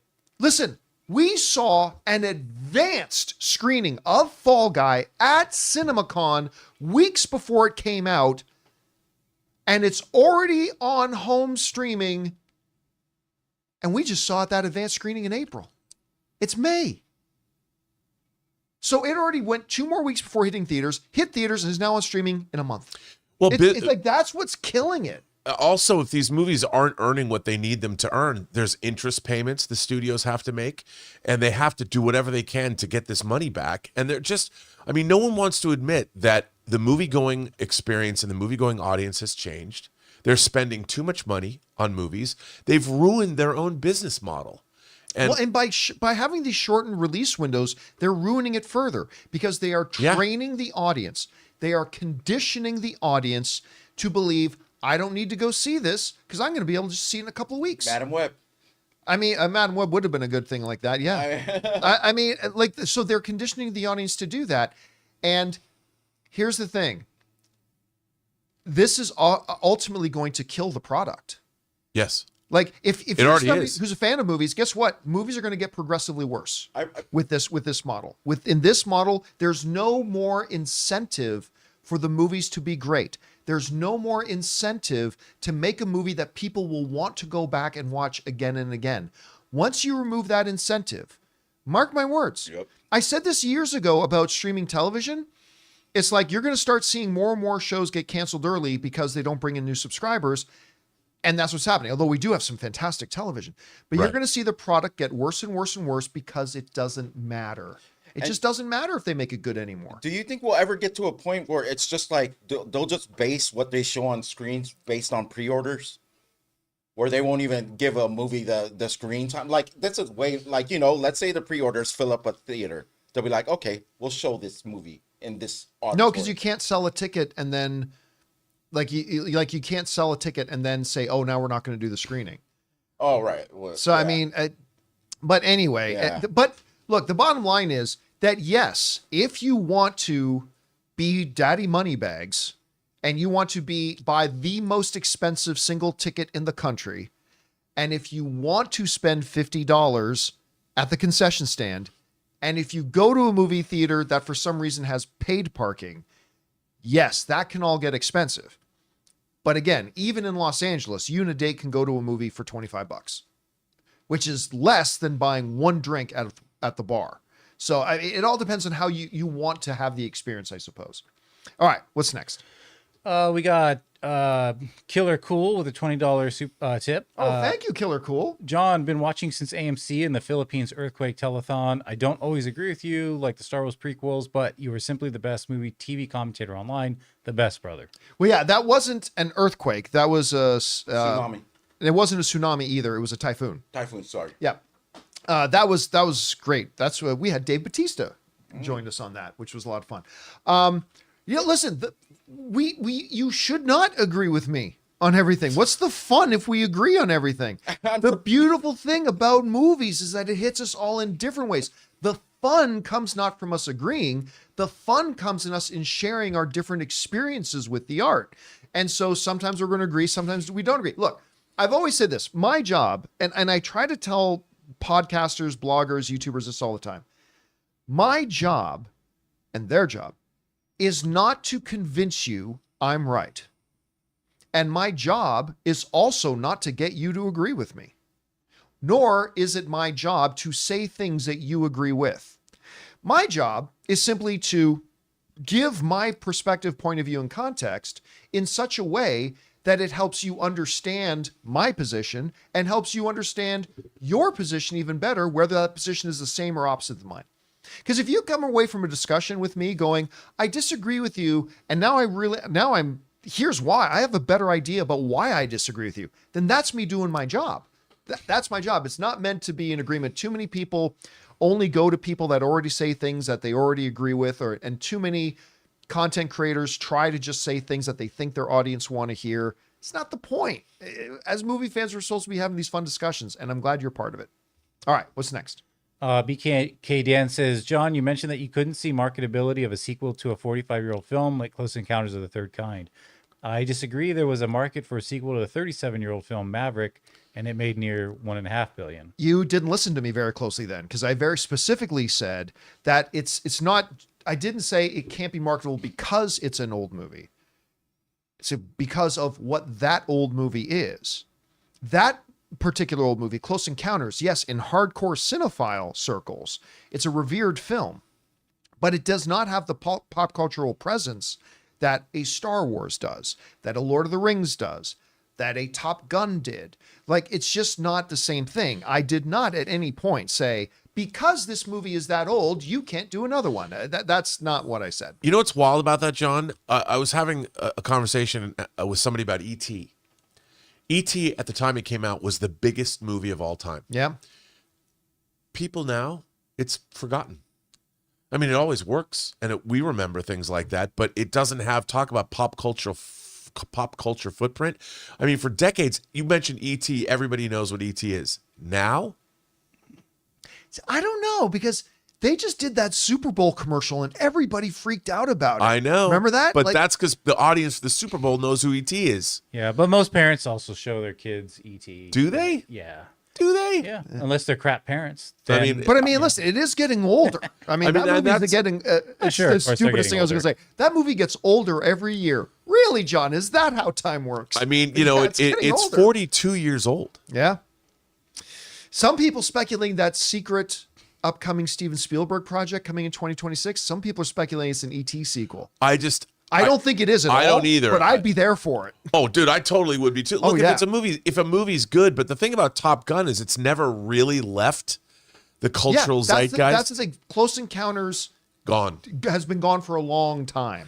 Yes. I cannot wait to see another one if he makes another one. All right. What's next? Rick Darklighter says, hey, John and crew, saw Furiosa on Monday and love the backstory it provided to Furiosa character in Fury Road. Love the film. However, it's been a minute since I visited an AMC. Could do without 20 minutes of trailers. Nicole Kidman's ad is laughable. My showtime of Furiosa was 7 p.m. That was the showtime. The movie started at 7:32. 7:32. I'll resist going into my normal tirade about how this is partially one of the things that's killing the movie-going experience. We do an almost 2-hour show. We have about 4 minutes of commercials. About 4 minutes. Sometimes 3, sometimes 5 minutes for a free 2-hour YouTube show. In a movie theater, pursuant to what one of our previous viewers wrote in and said, people are literally paying $15, $20 per ticket to come in and sit in your theater. You have no fucking right to then subject us to over a half hour of commercials before playing for us the product we paid to come in and see. You want to have free movie Tuesdays? but part of the free movie Tuesday is you got to see a half hour of commercials. Okay. I get that. I'm getting a movie, so I got to sit through 30 minutes of commercial. I can understand that. Or like go back to what it was when I was like a young kid. $2 Tuesdays. $2 Tuesdays, but you got like a half hour commercials you got to watch. Okay, I'm getting some for essentially free. I'm getting something for sitting through the commercials. You're giving me something for it. At least play. Not here. I pay you $20 and you make me sit through a half hour commercials? Are you kidding me? It's ridiculous. At least play trailers that none of us have seen. Theater only trailers. If not, so we get some excitement. But I stopped hearing or like seeing people go, I never knew that would come. That's coming out like anymore. Well, that's because everybody already That's saw another it. thing is that we're getting trailers that we've already seen over and over again. I used to love seeing the trailers at movie theaters. There's not one I've seen in a theater that I hadn't seen before. And by the way, just to emphasize just how diabolical this is, one of our viewers just wrote in, I now time it so I don't get to the movie theater until like 25 minutes after the movie's supposed to start. Oh, that's fine. Except movie theaters have figured out that you've started to do that. So you know what they do now? What happened, Ray, when we went to Garfield? We went to go see Garfield. Showtime was 2 p.m. We walked into the theater at 2:20. We missed the first 5-10 minutes of the movie. Because every once in a while, they'll mix it up to condition you and me and train us as the audience. It's like, you never know when we're going to start the movie. You better show up on time. Because once audiences start to figure out, I'll just come in 25 minutes late. They figure that out. It's like, okay, every once in a while, every fourth or fifth movie, start at 15 minutes late instead of 30 minutes late. And that way we'll condition the audience that they have. That's what I loved about our late, great ArcLight cinemas. You knew they were going to show 3 trailers. 3 trailers and the movie. That was part of the experience. You knew you were going to get 3 trailers that were all pretty much somehow peripherally like the movie you were going to see. It was very curated and tailored, and I felt like they were thinking. They were thinking about the audience experience. And now it's like, hey, movie theaters have to make money however they can, so they're going to sell commercials and all this. But that doesn't help the viewing experience. No, and the viewing experience is ultimately what they're supposed to be selling. Yes. And I've been saying for a while now, what is going to kill the movie-going experience is not home video. It's not streaming. None of that's going to hurt the movie-going experience. You know who's going to kill the movie-going experience? Movie theaters and movie studios. Movie theaters with not paying better attention to what's the overall experience of a person coming into theaters, how much they're paying for it, and movie studios by these 18-day windows and letting their spending going out of control and passing the cost on to us as consumers. Anyway, it's going to be the movie business that kills the movie business. It ain't going to be. They're doing a good job. And they're doing a good job. And we're going to be thrust in the world. We just talked about this yesterday. Where in 3 years, Netflix is literally going to put out 770 films, and 5 or 6 of them will be good. I mean, that's the world we're heading towards. And it's not because of streaming, it's because of the movie business itself. Don't forget that some of those will be entirely generated by AI. By AI. Oh my God. All right, what's next? BK Dan says, John, regarding $1 Million Baby, which, by the way, Roddy just passed away. He was the producer of $1 Million Baby. Yeah. And Megan Force. Because it came up the other day. I couldn't watch it at all, or at that time, because was still raw from a difficult and similar decision about my mom. Oh. Literally walked out on it. Glad I waited to finish it. But that is something that the art should do. I mean, it again, not saying that, well, you should have stuck it out. That's not what I mean. I mean, sometimes art should make us feel, right? And even to the point that sometimes maybe feel like I'm so overwhelmed by this, I can't handle it. I think that's a testament to the art, that when really good art can do that. I'm not talking about just being purposefully overly offensive. I'm talking about something that will address things on such a human level that it really touches us, and sometimes maybe touches a raw nerve or something like that, right? I've had those types of experiences. And so I totally get it, but I think that speaks to the brilliance of the movie also in and of itself, that it can do that. I mean, on the totally opposite end of the spectrum, there are still episodes of The Office that I have to get up and walk out of the room because Michael Scott makes me so uncomfortable that I literally have to get up and walk out of the room sometimes. Again, that's on the opposite end of the spectrum, but it's still kind of the same premise. All right, what's next? Frito says, John went on a too many trailers rant on Monday. He just did again. I agree. I don't leave my house until the stated movie time. I'll grab my keys, wallet, phone, drive 3.5 miles, park, check in, one last bathroom run, sit down, and I see two trailers and Nicole Kidman. Yeah, and that's what happens 80% of the time. It's just that, again, our movie theaters have started to manipulate it to kind of like, oh, you showed up late, you missed the first 10 minutes of the movie. That's what happened to me with Indiana Jones. Happened to us just again with Garfield. It's happened a couple of times, and it's just really frustrating. The best intro you've never seen. That's right. I've still never seen the first 5 minutes of Indiana Jones and the Dial of Destiny. I still to this day have not seen the first 5 minutes. That's cinema, baby. But I mean, That's we were cinema, the same baby. way. It's like showtime starts at 7. We leave. Ann and I would leave at 7. I basically just get there at showtime now because I know I'm going to take time to go to the bathroom, go to concessions, fill up my soda or whatever I'm going to get.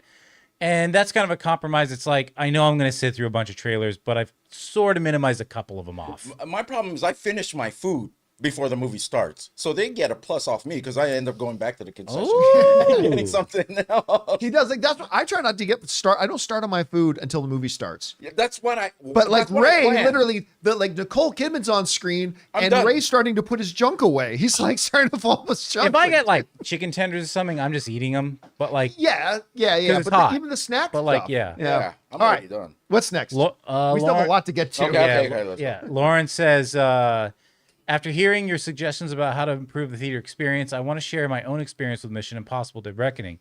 The local IMAX I went to last year for an advanced screening decided to screen 20 minutes of BTS featurettes. Wow, before the movie. I remember this. Thus ruining the surprise, tension, excitement of the movie's best stunt pieces. John, have you ever had a similar experience where an exhibitor ruined a movie you were really looking forward to? I'm not going to say that it ruined the movie. It did not ruin the movie for me in one iota, but it has happened several times where like you go into a movie and it's like before they play the movie, I'd say this has happened to me at least a dozen times. It's like before they play a movie, it's like, now before our screening of movie X, let's look at some special exclusive behind the scenes of movie X. And they show us this like 7-minute commercial for a movie I'm already sitting in the movie theater to watch. Like, why are you and that was definitely happened with Dead Reckoning. And I remember thinking, I'm here. I've bought my ticket. You don't have to sell me on the idea of watching Dead Reckoning. I'm here already. You know what else that also says? That just says that they're not paying attention. The company, the movie theater company is doing this to you. And it says to me that they haven't even thought about, again, the audience experience. Let's play, because I saw that too. But before I saw Dead Reckoning in IMAX, they played that IMAX behind the scenes trailer of the motorcycle jump that they'd been playing, which I'd already seen a dozen times. But it's like, why are you playing it in front of the movie I'm about to see? Exactly. Yeah. And no one stops to think about that and go, oh, perhaps we shouldn't do that, which tells me that the people that are controlling my destiny that day were not paying enough attention, or they didn't think about me enough that they should. Why should I care about your theater if you do that to me on purpose? Why? All right. What's next? Anonymous says, I think you're singling out Netflix for not advertising. I've not heard of Apple's content in HBO. I have only seen House of the Dragon. Also, I think quantity is better than quality. More content for everyone and more jobs for actors, writers, directors. Until it's garbage. Yeah, and then it won't work. Then That's the thing. Garbage is not for anyone. Look, my point of this is, and by the way, HBO does a much better job of advertising their content, as does Apple Plus. Apple TV Plus, I think in the last year, maybe 1 or 2 shows I didn't realize was coming out or whatever. Otherwise, it's just that Apple puts out much less content because they want to make sure their quality level is high. Yeah. The downside and the problem with Netflix putting out 775 to 800 movies in the last 5 years is that so much of it is dumpster fire dreck garbage that you never know what's even coming out. Or foreign.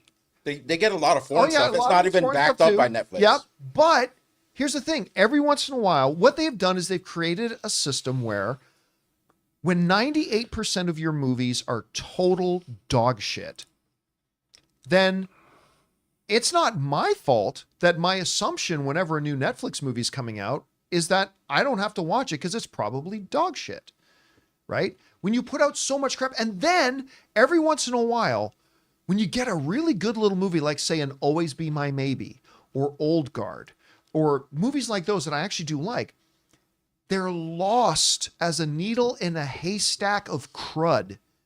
And so overall, Apple TV, they only put out so much stuff. They're averaging like 8.5 out of 10. Then you get this 1% of Netflix movies that are good, but all this other dog crap. And so the average Netflix movie is like a 3. It's like, you got to, I said this the other day, Rob, I want to know what you think about this. I said in the debate between quantity and quality, obviously you can't just be focused on quality, because if you were, you'd make one movie, the best movie you can, and that's it. Blade. But just focus on that. There has to be balance, but you can decide what you're going to focus on. Are you going to focus on quantity or focused on quality? Netflix clearly just focuses on quantity. Throw as much garbage at the fan as you can and see what gets through the blades. I don't know. What do you think about that? Well, I don't think anybody wants to make a bad movie, and I don't think filmmakers try and make bad films. But I think that there is an element that Netflix needs all this new content, and we're getting, they're making films that this is good enough, which I think is an odd. I don't even think for half their films they say this is good enough. They just think this will go on. I don't know. I'd love to get in on that though, because I'd love to make a movie for Netflix and make it good, but nobody would see it. But anyway, still, I mean, we live in this odd time, man. I think people really want to be entertained, but I have to tell you, John, when you have 2 hours of time, or 4 hours of time, I can watch Jenny Nicholson do her dismantling her of 4-hour Star Wars hotel, and she's one girl in a room who's done a lot of research and analysis. And I felt, I keep seeing people on my feed going, "Who's going to watch this 4-hour thing?" And I'm like, well, people want to be apparently entertained. Millions of people watch it. A lot of people, and people want to be entertained. And now movies are in competition with one girl doing a great analysis in her bedroom or wherever she shoots those things, against a movie that costs millions of dollars. And I think that that's forgotten, that people don't understand that are making movies are like, oh, come on. Just like Hollywood wasn't paying attention to YouTube. People are watching this right now, and they're not watching a show on Netflix. I wish you never introduced me to her. Like, I've been binging her this whole she's great. Day. Jenny's great. I'm she's on great. the Evermore documentary about that Utah amusement park that she did. She's so awesome. And you know what? She in person, she's delightful. She's delightful. Anyway, all right, what's next? Okay, Dildar says, I'm sorry if I bring up politics a lot. I don't even like politics. It's just frustrating when I want to hear a movie review about on its own merits. Most are just flooded with people being babies about politics, and you are one of a few who don't do that. Again, it's just we are now in an era. The funny thing is that the people who cry most about politics in movies are the ones bringing their politics into the discussion. Mm-hmm.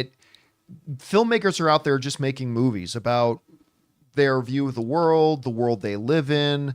Some movies they have the white actors, some movies they have black actors, whatever. It's just a thing. But now you have a cabal of people out there, and and it's a growing thing of, they want to bring their politics into it. That movie shouldn't have a black lead. That movie shouldn't have a gay person in it. That person shouldn't have a woman in it. So they complain about movie. The greatest example of this is still to me is Star Wars, The Force Awakens, right? That a lot of this cabal will complain and say, that Star Wars is so woke. And I'm like, and I've done this. I've said, okay, I challenge you. Point me to the scene in the movie. Point me to the scene in the movie that talks about girl power. Point to me the scene in The Force Awakens where Rey goes, I know I can take on Kylo Ren because I'm a girl and I've got vagina plasma power. Where's that scene? Point me to the scene. And I'll watch and I'll agree. Point me to the scene in the movie. I'm sorry, I blanked out after sorry, vagina plasma. That sounds like a hospital visit. I haven't really been listening to you. Saying, The thing is, if that scene existed, I would like that movie. Oh, there you go. I'm Just saying, point me to the scene in the movie where there's anything remotely resembling that. Because if you can't, then you're just complaining that a girl's there. And that's what it is for a lot of this stuff. Like, I've seen a lot of the people complaining about Furiosa that never even saw the movie. And when it comes right down to it, their complaint is there's a girl there. Because there was nothing else to complain about. They hadn't seen the movie yet. Saying, this movie's just all woke. Why is it woke? Because it's got a female lead. Oh. All right. But that's where we are right now. We've got, people who've decided that the time is okay now because it's more acceptable today to be racist, homophobic pieces of shit. It's more acceptable today to be that. So you have a lot of people that have decided now is the time that we can bring our politics into. And because, look, for 100 years, Hollywood has had, and nobody's been worse at this than Hollywood. Hollywood's been the worst. For 100 years, we've had a agenda of exclusion. There has been an active, ongoing, stringent policy of exclusion in Hollywood.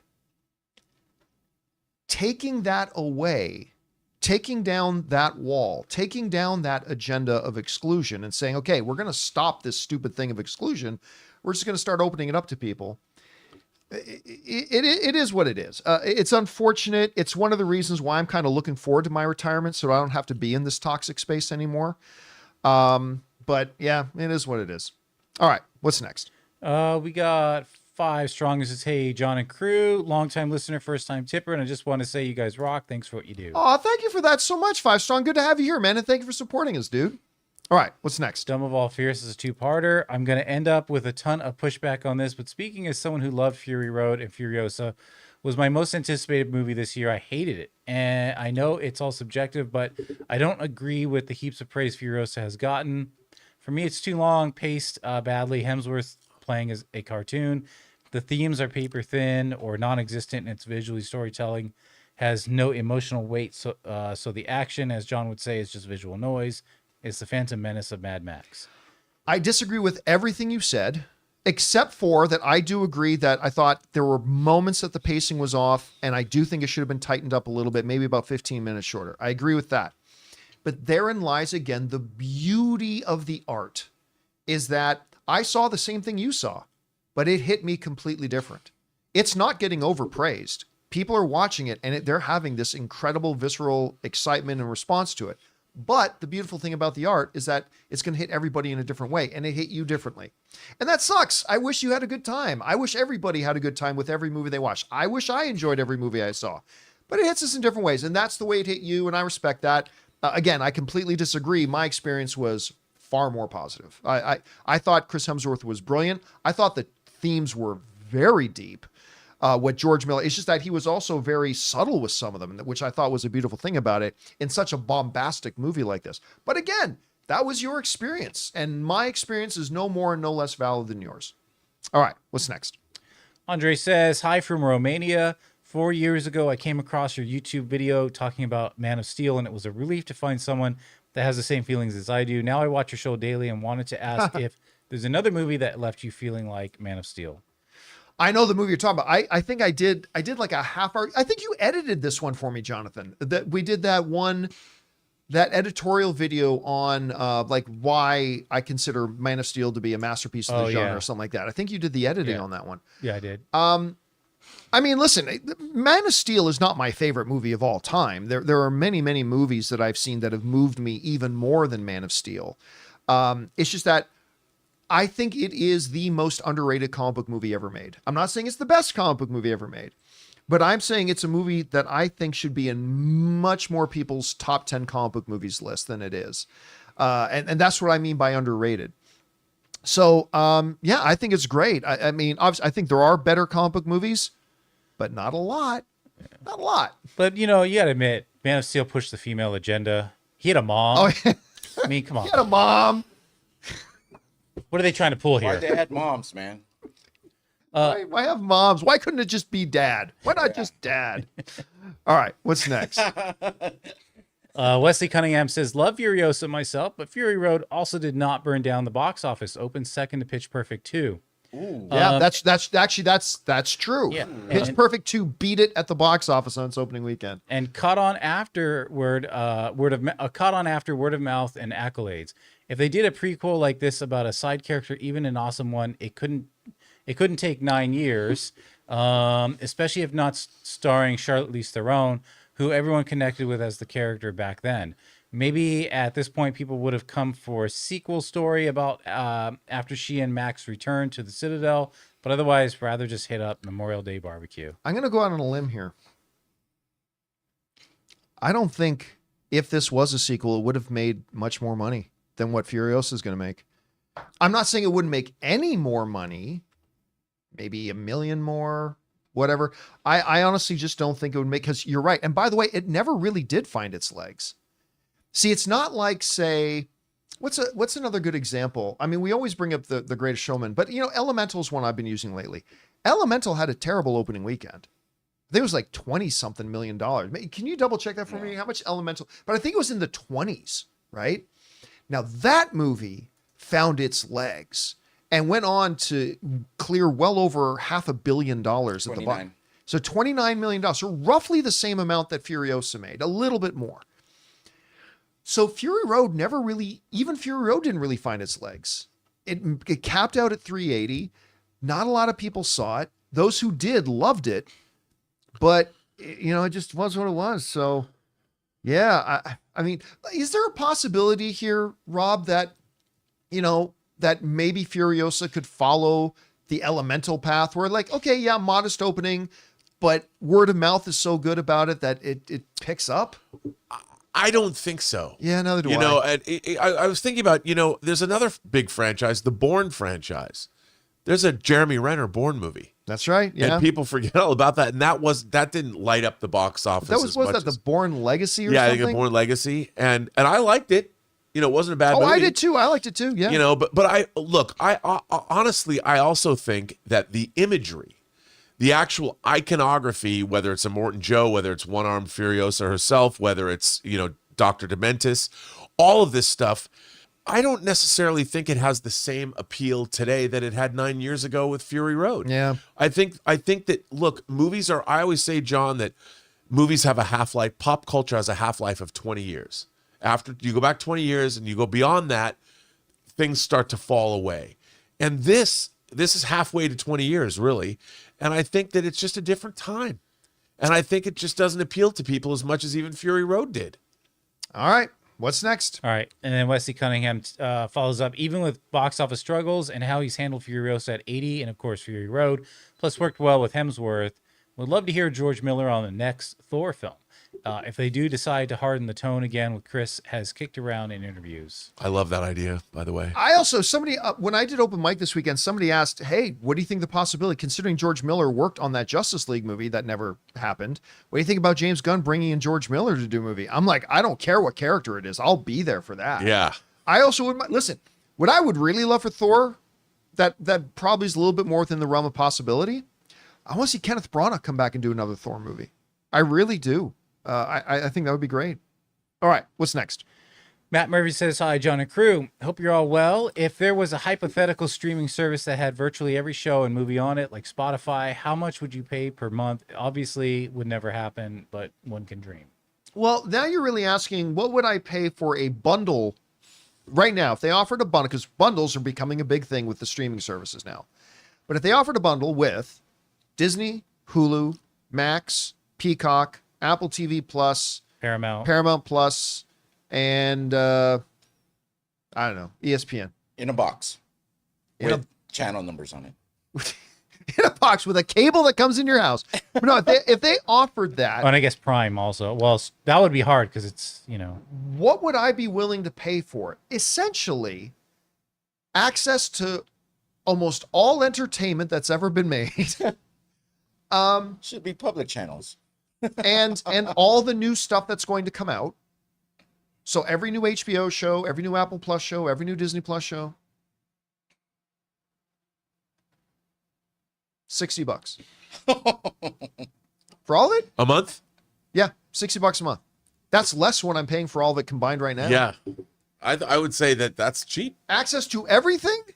Like basically history's archive and all the new stuff that's going to come out, I'd pay $60 because, like I said, I'm paying more than that right now. With that price, you have to sign up for 7 years, though, and you have to You pay gotta sign up for 7. You have Well, to pay it all up front. as long as the price is locked in, yeah, I would. Yeah, maybe I would.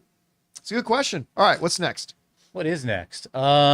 Spider Fan says, "Hi." Let me scroll that down so you can see it. Spider Fan, hi John and crew. Movies keep underperforming or flopping. Streaming barely makes money. Video game and comic book industries are on crisis. What do you think is happening with the entertainment industry? Where is the money going?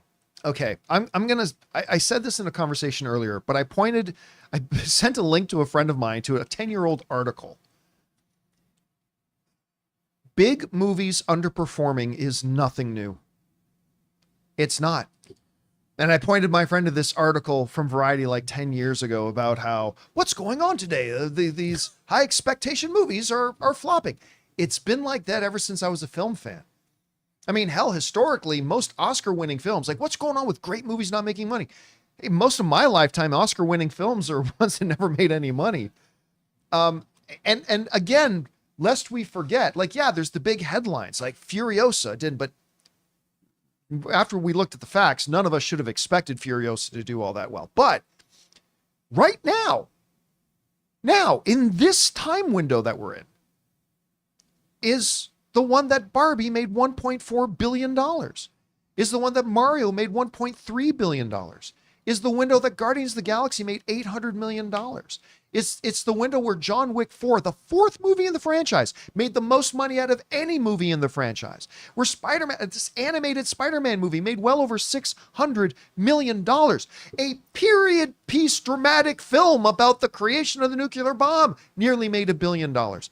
It's like, I get it. We get caught up and swept in these like headlines like, ooh, Fall Guy underperformed, which is tragic because it's a great movie. Or, ooh, Furiosa's underperformed, which that says more about our expectations, I think, than anything else. But then we lose sight about all these movies. Like, who expected Wonka to make over $600 million at the box office? I don't personally know anybody that did. Warner I'm Brothers. sure some people. I don't even think Warner Brothers. I think they were hoping. But Who would have thought Timothée Chalamet would have made over $1 billion in 2 movies? yeah, with just 2 movies, it's Chalamet's world. Him and Paul Walter Hauser. It's their world, right? We can't lose sight of the fact that when we get caught up in the one line of headlines, don't miss the forest through the trees. That there's a lot of films that are over delivering too. Again, I'm going to be much more curious, Rob, as we progress into the summer now. How does Joker do? How does Despicable Me 4 do? How does Bad Boys do? How does Deadpool and Wolverine do? How does Inside Out 2 do? Because I think all those movies are going to do very well. But maybe not. I mean, I think the litmus test is really still to come this summer. What would you say? Well, I think you're probably right. I mean, look, we've got Deadpool and Wolverine, which is probably going to be the biggest movie, but how big? What if Deadpool and Wolverine only attracts fanboys and doesn't attract the rest of the 4 quadrants or 5 quadrants that exist? And what if would it be shocking? I don't know. We just think it's going to make $1 billion because it's what we want to see, our bubble, what we're interested in. But our regular moviegoer is going to go. So what do you think would be the line, being rational?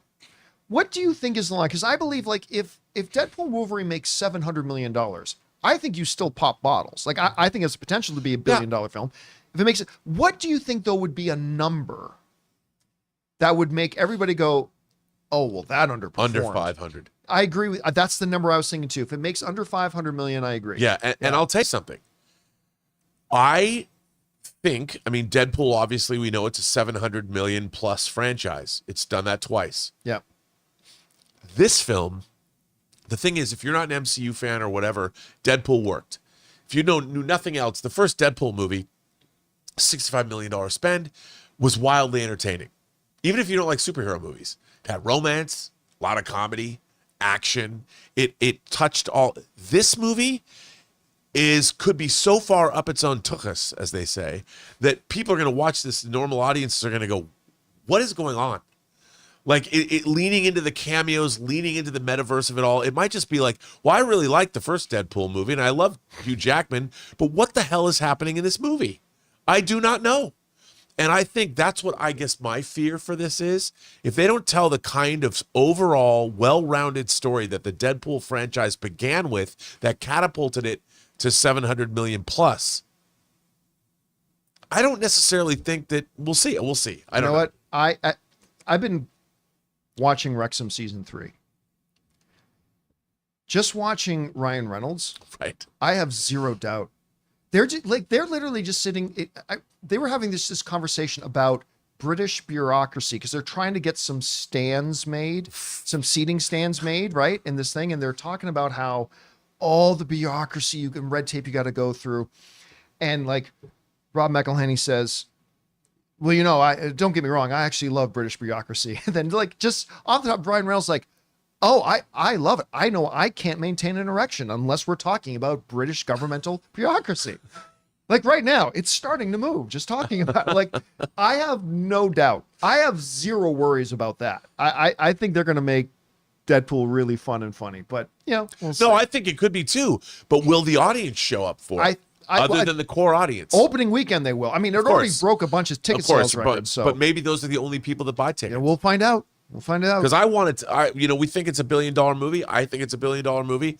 But with in this day and age, who knows? I mean, if it was 2019 right now, I would say it's a $1.3 billion movie. I think today it's $1 billion. But again, that depends if it's really great. How much do people like it, don't like it? Maybe it's another $700 million movie, in which case it's still a win for them. All right, what's next? Swanson Burgundy says, recently replayed Metroid Prime, my favorite game. Would love to see it made into a movie over Zelda. Quick math with Pokemon as a comparison, as Metroid movie would mean an estimated loss of 115 million for a studio at best. Makes sense to me. I'm not quite sure I'm following. Why would you want a loss? Yeah, I don't see there being an audience for a Metroid movie. Although I do love Metroid.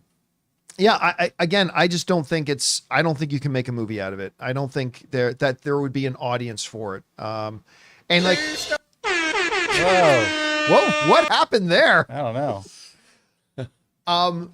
You know, everybody said like when Detective Pikachu was coming out, like I had so many people screaming at me that this was going to be a $2 billion film. And I would say, no, it's not.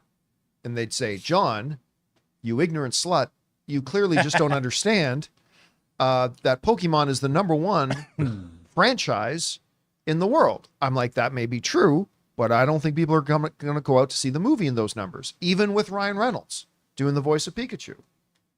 And sure enough, the movie made a respectable 400-something million. I think Detective Pikachu made something like that. And now divide that by 10, and that's what I think you get for a Metroid movie. Not that I wouldn't want to see it myself. I just don't think it'll work. All right, what's next? David says, hello, John and crew. One of the best friends asked me to be his best man at his wedding. Nice. For part of his bachelor party, we're renting out an auditorium at a movie theater and watching his favorite movie, The Peanut Butter Falcon. Oh, nice. Much love from Ohio. You're not invited to my birthday party. I love that movie. Peanut Butter Falcon is great. By the way, you know what my first experience was? Being a best man at a wedding? Oh. It was my girlfriend.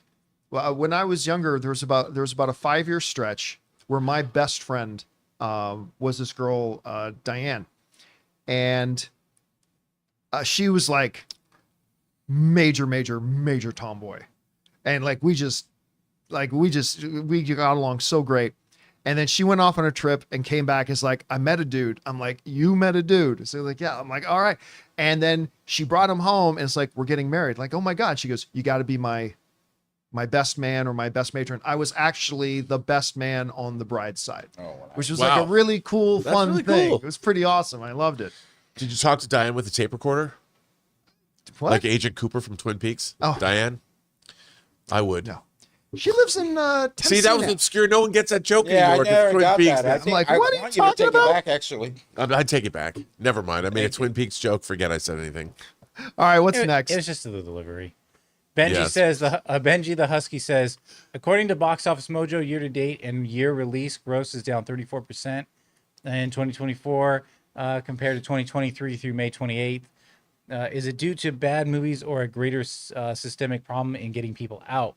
2024 had Dune 2, Planet of the Apes. 2023 had Guardians 3 and Super Mario. Yes. But They had more than that. as Deadline accurately pointed out, and that I think a lot of people miss, there was a little writer strike. Yeah, you would have had more. And a lot of films got bumped out of the year. You remember earlier this year, we were talking about only X number of movies have come out in the last 4 weeks. And normally, like, you go back to 2018, 2019 days, you were literally getting 4 wide release movies per week, right?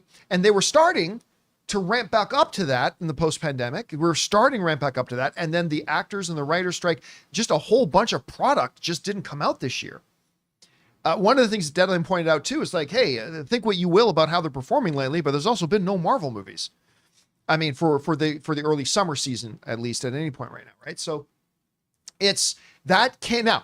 If all the number of movies had still come out, would it be at or exceeding 2023's numbers? I don't know. I'm not necessarily saying that, but a large percent of that 30+% drop, a good chunk of that is attributed to the fact that a lot of product that was supposed to come out didn't come out. It's why, like, when Taylor Swift put out her thing, was such a life preserver, because the theaters were just screaming, we need product. There's a reason why half the screens in like AMC Burbank 16 were playing retro movies. They didn't have product. So we'll see how things do. Like, once we get into now to the glut of the summer and we've got those movies we've been talking about Joker, talking about Bad Boys, talking about Despicable Me and Inside Out and Deadpool and Wolverine. And once those come out, let's see how those perform. I'm not predicting how they will or won't. I'm just saying, let's see how those perform. Then we'll have a better picture. All right, what's next? Anonymous tipped, have you seen Jenny Nicholson's video about Star Wars Hotel? We were just talking about that. I knew the hotel had some problems, but I didn't realize it was such a disaster. I think watching her video is probably more entertaining than having gone there. Who is to blame? Chapek? Well, look, as much as I love piling on Chapek, he's not there designing the rides. He's not there designing the hotel. I mean, so I wouldn't blame him. Yeah, look, it's first of all, Jenny made a fantastic video. She's made, look, all due respect, I love. One of my favorite things on YouTube is pitch meeting. I love the pitch meeting videos. Jenny did it first. Just in case people forget, Jenny did the pitch meetings format first.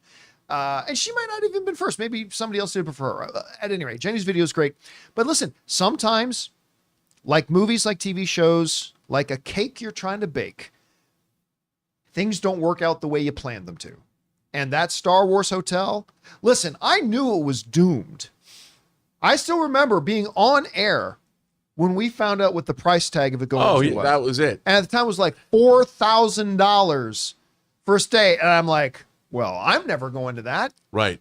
Just in principle. I don't care if somebody came along and gave me $4,000 and said, here, John, here's $4,000 for you to go and stay in this hotel for a couple of nights. I would go, no, I am not going to do that. Thank you very much. Plus, you know what? They could never make it as immersive as you want it to be. Right. It's not going to be Westworld. And I mean the Westworld from the original 1973 Michael Crichton directed Westworld. You know, I mean, the TV show is different, but it has to be totally fully immersive, and they could never make it as fully immersive as you'd want it to be, because you can only do things the way they've designed for you to do them. And so, even looking, I never saw anything that was very appealing to me. I mean, maybe I'm too old for it, but that made me want to go, not just because of the price. I somebody we used to work with, went out for lunch one day with a couple of us, and this guy's dad was in town. And I remember the thing, so we were having lunch with his dad too. His dad's an older gentleman. And I remember the conversation of the Star Wars hotel came up, and then it came up as like $4,000 or $5,000 for a room. And the dad was like, I better have several high quality hookers in that room. Twilight prostitutes of the highest caliber better be in that room for $5,000 a night. Anyway, all right, what's next? Dak Chat says, when I had kids, I was most excited to watch my favorite movies and shows with them as they got older and see the reaction. My daughter is 6, and we really bonded over movies at home since her mom and I split last year. I took her to Barbie last year, and we both loved it. took her to see If, didn't catch any of it, and Riley pulled it out of. Wait, Really? didn't catch any of it, and really pulled it out of my ass when she asked me my favorite part. But definitely teared up several times just watching her. Beautiful dad memory. Also, John, this is our 10-year anniversary ever since you did The Amazing Spider-Man 2? yeah, I guess so. Review. Bring on the filthy. Listen, I always talk about one of the greatest things about movies, and this is but seriously, one of the greatest things about movies. I always say this: movies are experiential events. And like most experiences, they're best shared. For every big movie I saw, I still remember exactly where I was, what seat I was in, and who I was with when I went to go see Lord of the Rings, Fellowship of the Ring for the first time. I mean, these shared experiences are great. And, you know, it just, especially for parents and their kids, like to be able to bond over that, because my mom would share her movies. My mom and dad would share movies they loved with me. My dad only had one movie he loved, Old Yeller. That was it. That's the only movie my dad ever loved. But he showed me Old Yeller. And like, I'm sure there were some other ones. But that's the only one I can remember my dad ever saying, I love that movie. It was that. So yeah, that's great. So I love hearing stories like that. Thanks for sharing that. And keep having those shared experiences together. All right, what's next? J Loco says, I've been quoting Dementis all weekend at home. When I catch my son after running from bath time, where were you going? So full of hope. There is no hope. And when my wife is in bed nudges me for some, question is, do you have it in you to make it epic? He has so many great lines in the movie. Like Chris Hemsworth is good. I haven't liked him. I mean, notwithstanding the MCU, but I haven't liked him this much since Rush. Was that the one he did with Daniel Bruhl? Yeah. Was that Rush? Oh my God, he was so good in that. But this might be my favorite outside of the MCU, my favorite performance of his. I love him as Dementis so much. All right, what's next? Matan says Sarando said Barbie and Oppenheimer could have been a hit on Netflix and let his son to watch Lawrence of Arabia on, put a David Lynch voice. Okay. His effing telephone. That guy is too not to run a media company. There are actually a lot of really cool things that Sarandos has done over the years and said, and I actually have a lot of respect for the guy. I really, really do. But he says some batshit crazy things sometimes that are like, what universe are you in? Like, because seriously, he is a very smart guy. This isn't an Adam Aaron situation where you just got a clown running the show at AMC. This dude's a really smart guy, done some really, really smart things. Him and his partners have had some great foresight at times and all kinds. But every once in a while, he says something that is so profoundly ridiculous that it just makes me go, I wish you were an idiot so I could just write it off to you being an idiot, but he's not an idiot. He's a super smart guy, but sometimes he says like the dumbest stuff. Ted Sarandos has never seen Lawrence of Arabia in a movie theater. If he had, he would tell me you haven't seen a movie in a theater without telling me you haven't seen a movie in a theater, because that was just a dumb thing to say. Yeah. And I'll tell you something, most people haven't. Yeah, but they could have at the Vista a couple weeks ago. Yeah, they could have. And look, I grew up going to see these movies in theaters, and it's ridiculous to say that, because what people don't, I can't stand this idea, because the one thing about the movie-going experience that people never talk about is there is a psychological component to sitting in a venue that is turning off the rest of your senses. Right. I mean, you got your sight and sound, but there's nothing else. Your intellect is completely, entirely focused, if you're a smart person, on what you're watching in the movie theater. That's why the lights come down. That's why it is designed to focus your attention. And when you're not in a movie theater, the psychology is, it's just different. And I can't stand it when people talk about this, because most people don't seem to care very much. Where we used to live in a society where when you went to the movies, you understood you were giving yourself over to the experience. People today don't think that way. It's a different world. And that's when you have Ted Sarandos come out and say something like that, and I want to punch him in the face. Yeah, as smart as he's been. I would say, so your son's never seen Lawrence of Arabia? And he'd say, no, I just told you to watch it on his phone. Yeah, so your son's never seen Lawrence of Arabia. Yeah, because if you watch Lawrence of Arabia on the phone, I'm sorry, you've never seen Lawrence of Arabia. there's a psychological component to seeing an overwhelming movie. That's why people went to see Avatar. Yeah. You know, they went to see Avatar because you saw that movie in IMAX 3D. It was an overwhelming sensory experience that you couldn't get anywhere else. And that's why people loved it. People are like, well, it has no cultural footprint. No, the experience of seeing Avatar is such that it's mostly uniquely felt in a movie theater. People don't necessarily sit and watch Avatar at home over and over again the way they watched other movies because they can't get that experience. All right, what's next? And why am I angry?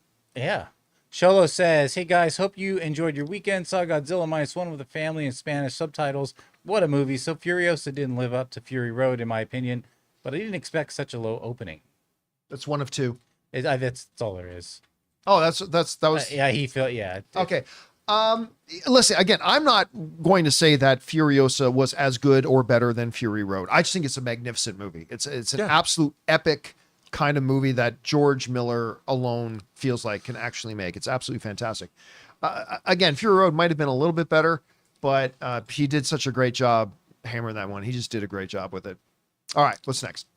CM Water says, with Disney Plus shows being infamous for being movies converted into shows, I'm willing to bet that Moana 2 will be a case of a movie being converted into a show, being converted into a movie. Yes, I know it was originally announced as a show, but I'm just saying. The difference is that with Moana 2, the movie we're going to get was a completely new concept. Mm-hmm. It's not that they took what they were going to do when they had this concept for a show. It was like this Moana 2 you're going to see was always conceived of as a movie, right? The Moana 2 the Moana stuff they were going to try to do for television, I think was, from what I understand, was going to be a completely different thing. This was conceived of as a movie and is going to be a movie.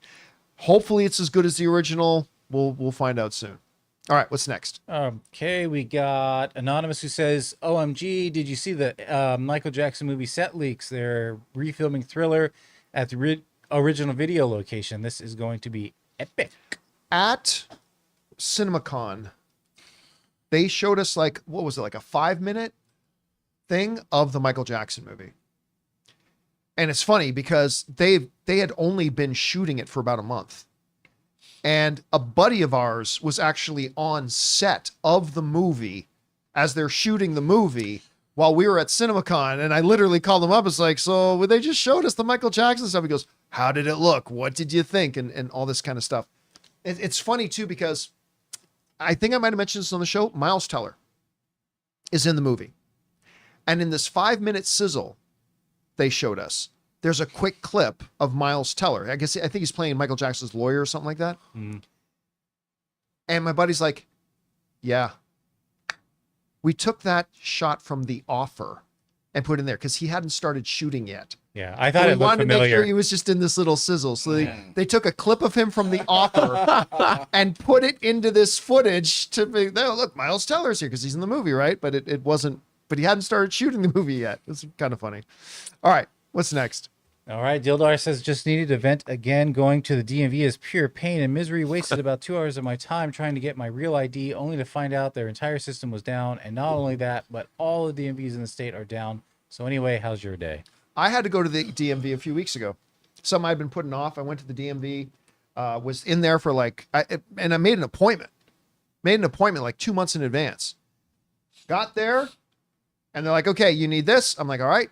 And you need a letter, something that was mailed to you that shows your address. I'm like, huh. And I go through all the stuff that I've gotten to prep for. Nothing in there said anything about needing to come in with something in a letter. So I'm like, I don't have that here. They're like, okay, make another appointment. Wow. Like, wow. Wow. Like, no wonder, like, I'm not American. I don't go to the DMV, right? So that was my first experience going to a DMV here. And I was like, oh, that's why Americans hate the DMV so much. Although I will say this, the DMV, the local DMV here is one of the better DMVs in Southern California. The secret DMV, the one I went to that I had the best experience is in Simi Valley. I made a specific trip because a cop told me, if you want to go to the best DMV, you got to go to the one in Simi Valley. And not because it's close to the porn capital of the world. It's an actual great DMV. And so is the one here, I have to say, in your local jurisdiction. I've had good experiences at that DMV, but you have to have all your documents. Good to know on all fronts. DMV every month, huh? All right, what's next? Stubble McShave says Tom Cruise has been very successful in Hollywood. Successful. But although he has been nominated for several Oscars, he's never won any. Do you think he will start to focus on more Oscar bait movies like Born on the 4th of July, Rain Man again? He was close with Magnolia. Yeah, he was close. Here's the thing. He knows. Look, what he's doing at over 60 years of age is remarkable. But he knows his time as an action star is drawing to a close. And when it does, he's going to turn his focus to other things. He's proven he can be an Oscar caliber actor. So yes, I don't think anytime in the immediate future, because in the immediate future, he's got another Mission Impossible. He's got some movie he's going to shoot in space. And there was another one too that they just talked about recently. Anyway, so he's got all those, but maybe once he's like 66, 67, he'll probably then recalibrate, start going after his legacy, start getting those Oscars. Maybe. We'll see. He's going to win the Best Actor award for the Les Grossman story. The Les Grossman biopic. There is no other movie I want him to do. I know. If you were to say to me, John, okay, no more Mission Impossible movies ever, and he's going to scrap the movie he does in space, all in exchange for a Les Grossman movie, I'll like, yes, F everything else. Just give me a Les Grossman movie and then he can retire. I want that movie so bad. There is no other movie other than a Steven Spielberg directed Star Wars film. There is no other movie I want more than that Les Grossman movie. I don't know what's I just don't know who could write the movie well enough that I mean Ben Stiller. Yeah, it has to be Ben Stiller. Yeah, I has to be guess Ben it has to Stiller. be it has to be Ben Stiller. I want to see it so bad. All right, what's next? Anonymous says, I watched The Way Back starring Ben Affleck this weekend. It was a solid film. In all seriousness, I think Ben's character's struggle with alcohol addiction were depicted authentically by Ben's real life struggle. Way to turn lemons into lemonade. You know, he talked about how, I mean, look, that was all right around the time that he clearly relapsed into his alcohol problem and all that kind of stuff. And he talked about just making the movie was a very cathartic experience. That's part of the reason that he wanted to make the movie. And I admit, like, I'm a big Ben Affleck fan. I am. But even I admit, knowing it was so close to home, there were times for me that was a little uncomfortable watching it. But again, that's what art should do. Art should make us feel that way. But yeah, it was a very close to home, art imitating life kind of a scenario. But it's a very, very good movie, though. I enjoyed it a lot. All right, what's next? Our final tip comes from Twilight Boy. Twilight Boy. Furiosa is in my top 2 of the year. Its flopping is no shock. It's a spin-off prequel to a near flop from last decade without the franchise's lead character and with mediocre marketing, in my opinion. Again, I think at the end of the day, we all probably should have seen this coming. Again, it's a prequel to a 9-year-old movie that not many people saw in the first place. That is only going to appeal to a demographic that wants to see dark dystopian kind of future world. I mean, we probably should have seen it coming. Maybe at the end of the day, we should be going, holy crap, it made $30 million on its Memorial Day weekend. That's more than we would have thought it would have been. But I don't know, but it's true. It's too bad because the movie's really great. It's a wonderful movie. All right, guys, and that'll do it for today's installment of the John Campea Show podcast. Thank you so much for being here, making this little show part of your day.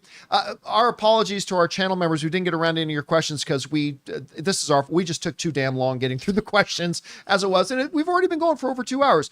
So thank you so much for being here, making this show part of your day. Big special thanks to all you guys who did send in the questions. Number one, because you gave us great fun things to talk about. But number two, you supported this channel as you did it, and all of us involved with the show. Thank you guys so very much for your support.